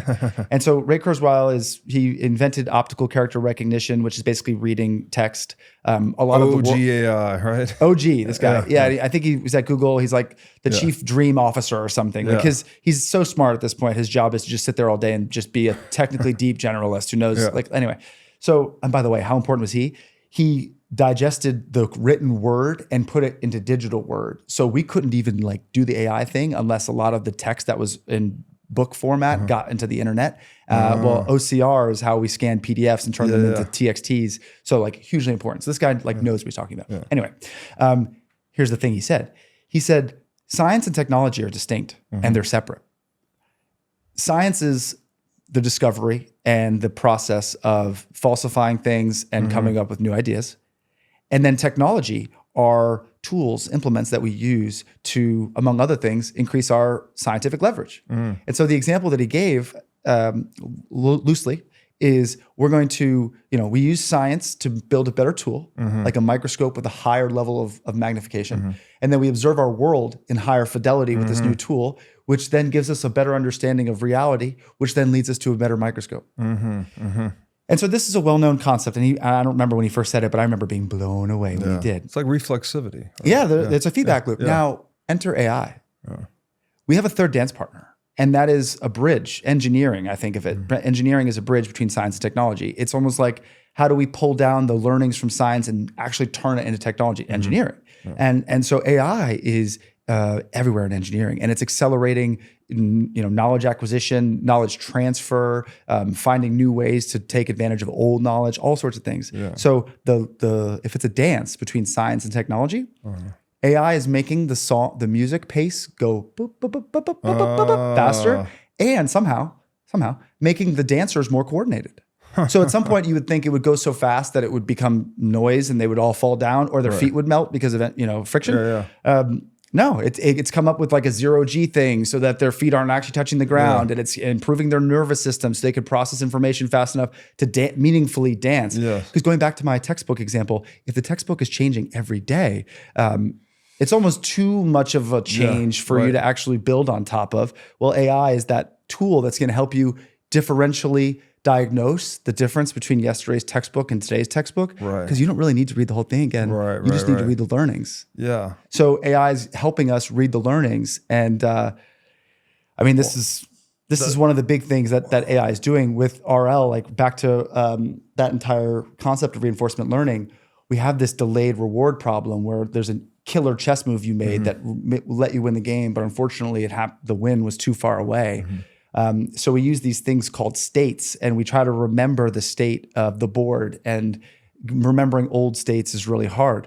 So one of the things we figured out was, don't remember every position of every piece. Remember the position difference between each state. Suddenly the compression goes way up because you don't need to remember like 64 squares every time. You need to remember 2 squares, just 3 the squares. delta. Exactly. And so AI is helping us remember the delta, which is accelerating, frankly, between science and technology. And that's a good thing. That is so much to tell. So it's like this strange epiphenomenon, perhaps, from artificial intelligence, is that and we already had this trajectory, I guess, with the internet, telecommunications. We've been wiring our brain, the market even, right? You're wiring human brains global together into one global hive mind. Totally. But it's been accelerated, right? So I guess natural language is maybe step one, right? And then books are an accelerant, telecommunications are an accelerant, the internet's an accelerant. Sounds like Bitcoin too. If the market is an accelerant, sound money propagates these information signals with high fidelity, and now AI is another accelerant on that. And so artificial intelligence is energizing the emergence of a collective intelligence. Correct. Something like that. I think so. Yeah. It's so it's not artificial then. Yeah, right. It's like we created it, but it's a synthetic. And it's also perhaps I don't know the good word for it. It's a community intelligence now. Where it's us, it's you, it's me, it's the AI systems, it's our parents' information uploaded into the net and uploaded into our net. Right. It's because the AI ultimately is really just representing past human learnings. I mean, I guess now there's now learnings occurring between AI, so I guess that gets a little different now going forward. But at least the beginning point was just drawing upon everything we'd accumulated painstakingly up until now. Correct. It's kind of, this reminds me of like mythology. Really, like mythology was kind of this database for culture, this distributed database where we'd accumulated a lot of these learnings over time, and then now it's become much more dynamic and granular in a way. And it, you know, it's not something people traditionally associate with science, but you know, well, you could go way back that Carl Jung has this quote that alchemy was the dream from which science was born. Like we had all this, it was this mythological kind of very pseudoscientific activities, but somehow we gathered the useful patterns out of that and extracted out the scientific method, right? And then that became a very practical methodology going forward. So that whole, like, I don't know, this whole refinement process across human history is just getting this digital gas thrown on it. Exactly. That's, well, that makes, like, the future is like incomprehensibly exciting. Very exciting. And there's something faster than an exponent, right? There's there's a factorial. Yeah. And yeah, I mean, if we are not prepared to digest and then act successfully in an exponential world, navigating a factorial world where your information is making more information faster than you can read that information. Woo, it's like 1 times 2 times 3 times 4 times 5 times 6. Like it's exponential on top of exponential growth. It's an exponent writing an exponent is a factorial. And when that happens, I mean, boy, we're off to the races. Oh my God. An analogy. The decentralized finance is a farmer's market versus a large supermarket chain. You know, I stole this one earlier from myself, but it's worth rehashing. Yeah. Essentially, you know, you could look at decentralization. You could look at centralization like the old supermarket that we used to go to, and then decentralization as the farmer's market. And you know, the farmer's market has all the advantages of you're translating your economic energy directly to the farmer, as opposed to letting a third party capture a little bit of it. And theoretically, if you have that energy being captured by the farmer, his or her incentive to do great farming next time, it only increases that much more. So the signal is higher and the loss rate is lower. Yes. That's a really important thing for the economy. And I think that it's one of the big implications of decentralization in general is that our loss rate as a society is going to be going down and the signal is going to be increasing. And so, you know, it's interesting because technologically speaking, it was almost not possible to have a decentralized farmers market across the world until we kind of came up with a few distributed computing, blockchain. You know, you need at least those two things. Yeah. But now that we have the internet, now that we have the ability to store databases and we can talk to them, you know, we can build our own farmers markets for information and for a lot more than just food, mind you. For information, for your time, for access to your real estate good, your real property, like whether it's real estate or anything like that. You can digitize essentially and tokenize almost any of these things now. Yeah, that's super cool.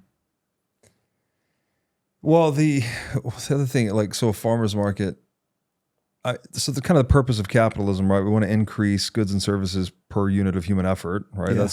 And as part of that overarching mission, you also want to minimize transaction costs. Yes. So again, that's back to disintermediation. It's like get the non-value additive middlemen out of the way and just, we'll always need some to some extent, but you want to minimize it basically, right? Because they're not additive to the value chain.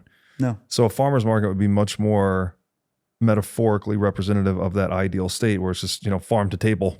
Literally, right. Yeah. And again, with blockchain, you understand the provenance of the vegetables and fruit before they came to your table in a way that the centralized supermarket becomes a black box because you can look at how many bananas the Publix ordered, but you don't really know if the bananas that are out on the display are the ones that just came in, first out, or if they're ones from 3 weeks ago and they're rotten. With decentralized farmers markets, I'm able to look at this token and realize this banana was grown yesterday. Like and so when my information is more solid, I can act more decisively, and that also reduces transaction costs because me waiting to buy the banana or not buy the banana is a problem for both me who wants a banana and the farmer who wants the money. It's tightening your OODA loop. Yeah. Back to it. Yeah, that's funny. So cool. All right. Well, I've kept you long enough here, but like maybe you can start to tie some of all these things together in kind of a conclusion. We've covered a fuck ton of ground. My brain is swimming right now. Yeah. Artificial intelligence is not artificial at all. It's a continuation of this enterprise we've been on since we've been walking and talking, it sounds like. Completely. Yeah. It started in the campfire. Our first models were getting built around the campfire and we've just kept improving them. And now we're in a place where we're able to generate information and personalize our digestion of information. And so we are, writing our story. We're no longer just reading books. We're actively writing them and collaborating with each other. And where does it go? I think it's certainly going to go faster and in unexpected directions. But I would say back to the buggy whip manufacturer, I can't imagine what the inside of the next car looks like, but I know there'll be more surface area for creativity and for me to execute my craft and, to make myself happy by building something that's either useful, beautiful, or ideally both. And more demand for leather, right? Like right, exactly. The surface area was all that you needed. Yeah, so there's going to be more cognitive surface area opening up. Yeah. And we were not put on this place to toil and create economic units for some giant corporation. Yeah. I really think that we're here to build solutions and create beauty and try to communicate with each other and share what's unique about us with each other. And AI is perfectly delivering that vision because, like I said, you're able to digest information that's useful to you in a way that's useful to you and then communicate to someone else. And then also you could use AI to help bridge your gap. Like I'm saying X, he's hearing Y. Where do you think the disconnect is? It's you can think about thinking back to metacognition with using these tools in a way that we couldn't do it before. Wow. So unexpected direction for sure, because it's as you said, it's exponential or maybe even super exponential. Yeah. But the general theme would be at least a lot more. We're unlocking a lot of human productivity. Yes. Clearly, right? Like we're doing certain tasks now that we can do it a lot better, faster, cheaper. So then we're going to be free, and there's going to be creative destruction with that, job destruction and whatnot. However, that's part and parcel to progress and capitalism. And stress is also one of the most important tools to creating something new. And so I think that this cognitive stress from this technological advancement is actually just going to be another, catalyst for us. Speaking of all the different catalysts that we just ran through, even technological stressors end up helping us in the long run. Yeah. Okay. So given we're in this hyper exponential, or we're looking at a hyper exponential horizon of human change, progress, shifting from the industrial age to the digital age might be something we can't even imagine at this point. Like what practical advice or wisdom can you leave people with that are saying like, look, I hear you. There's a lot of unforeseen change coming. The only thing we are pretty sure about is that it's going to happen really fast. We don't really know what direction it's going to go. Right.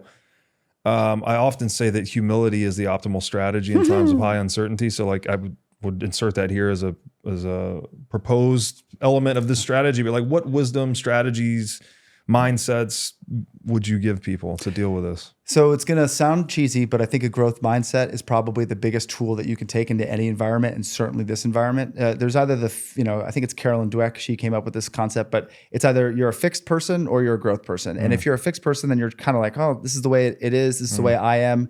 And in a world that's changing really fast, to be fixed is essentially a death sentence. Yeah. But if you have a growth mindset, then you have a sailboat.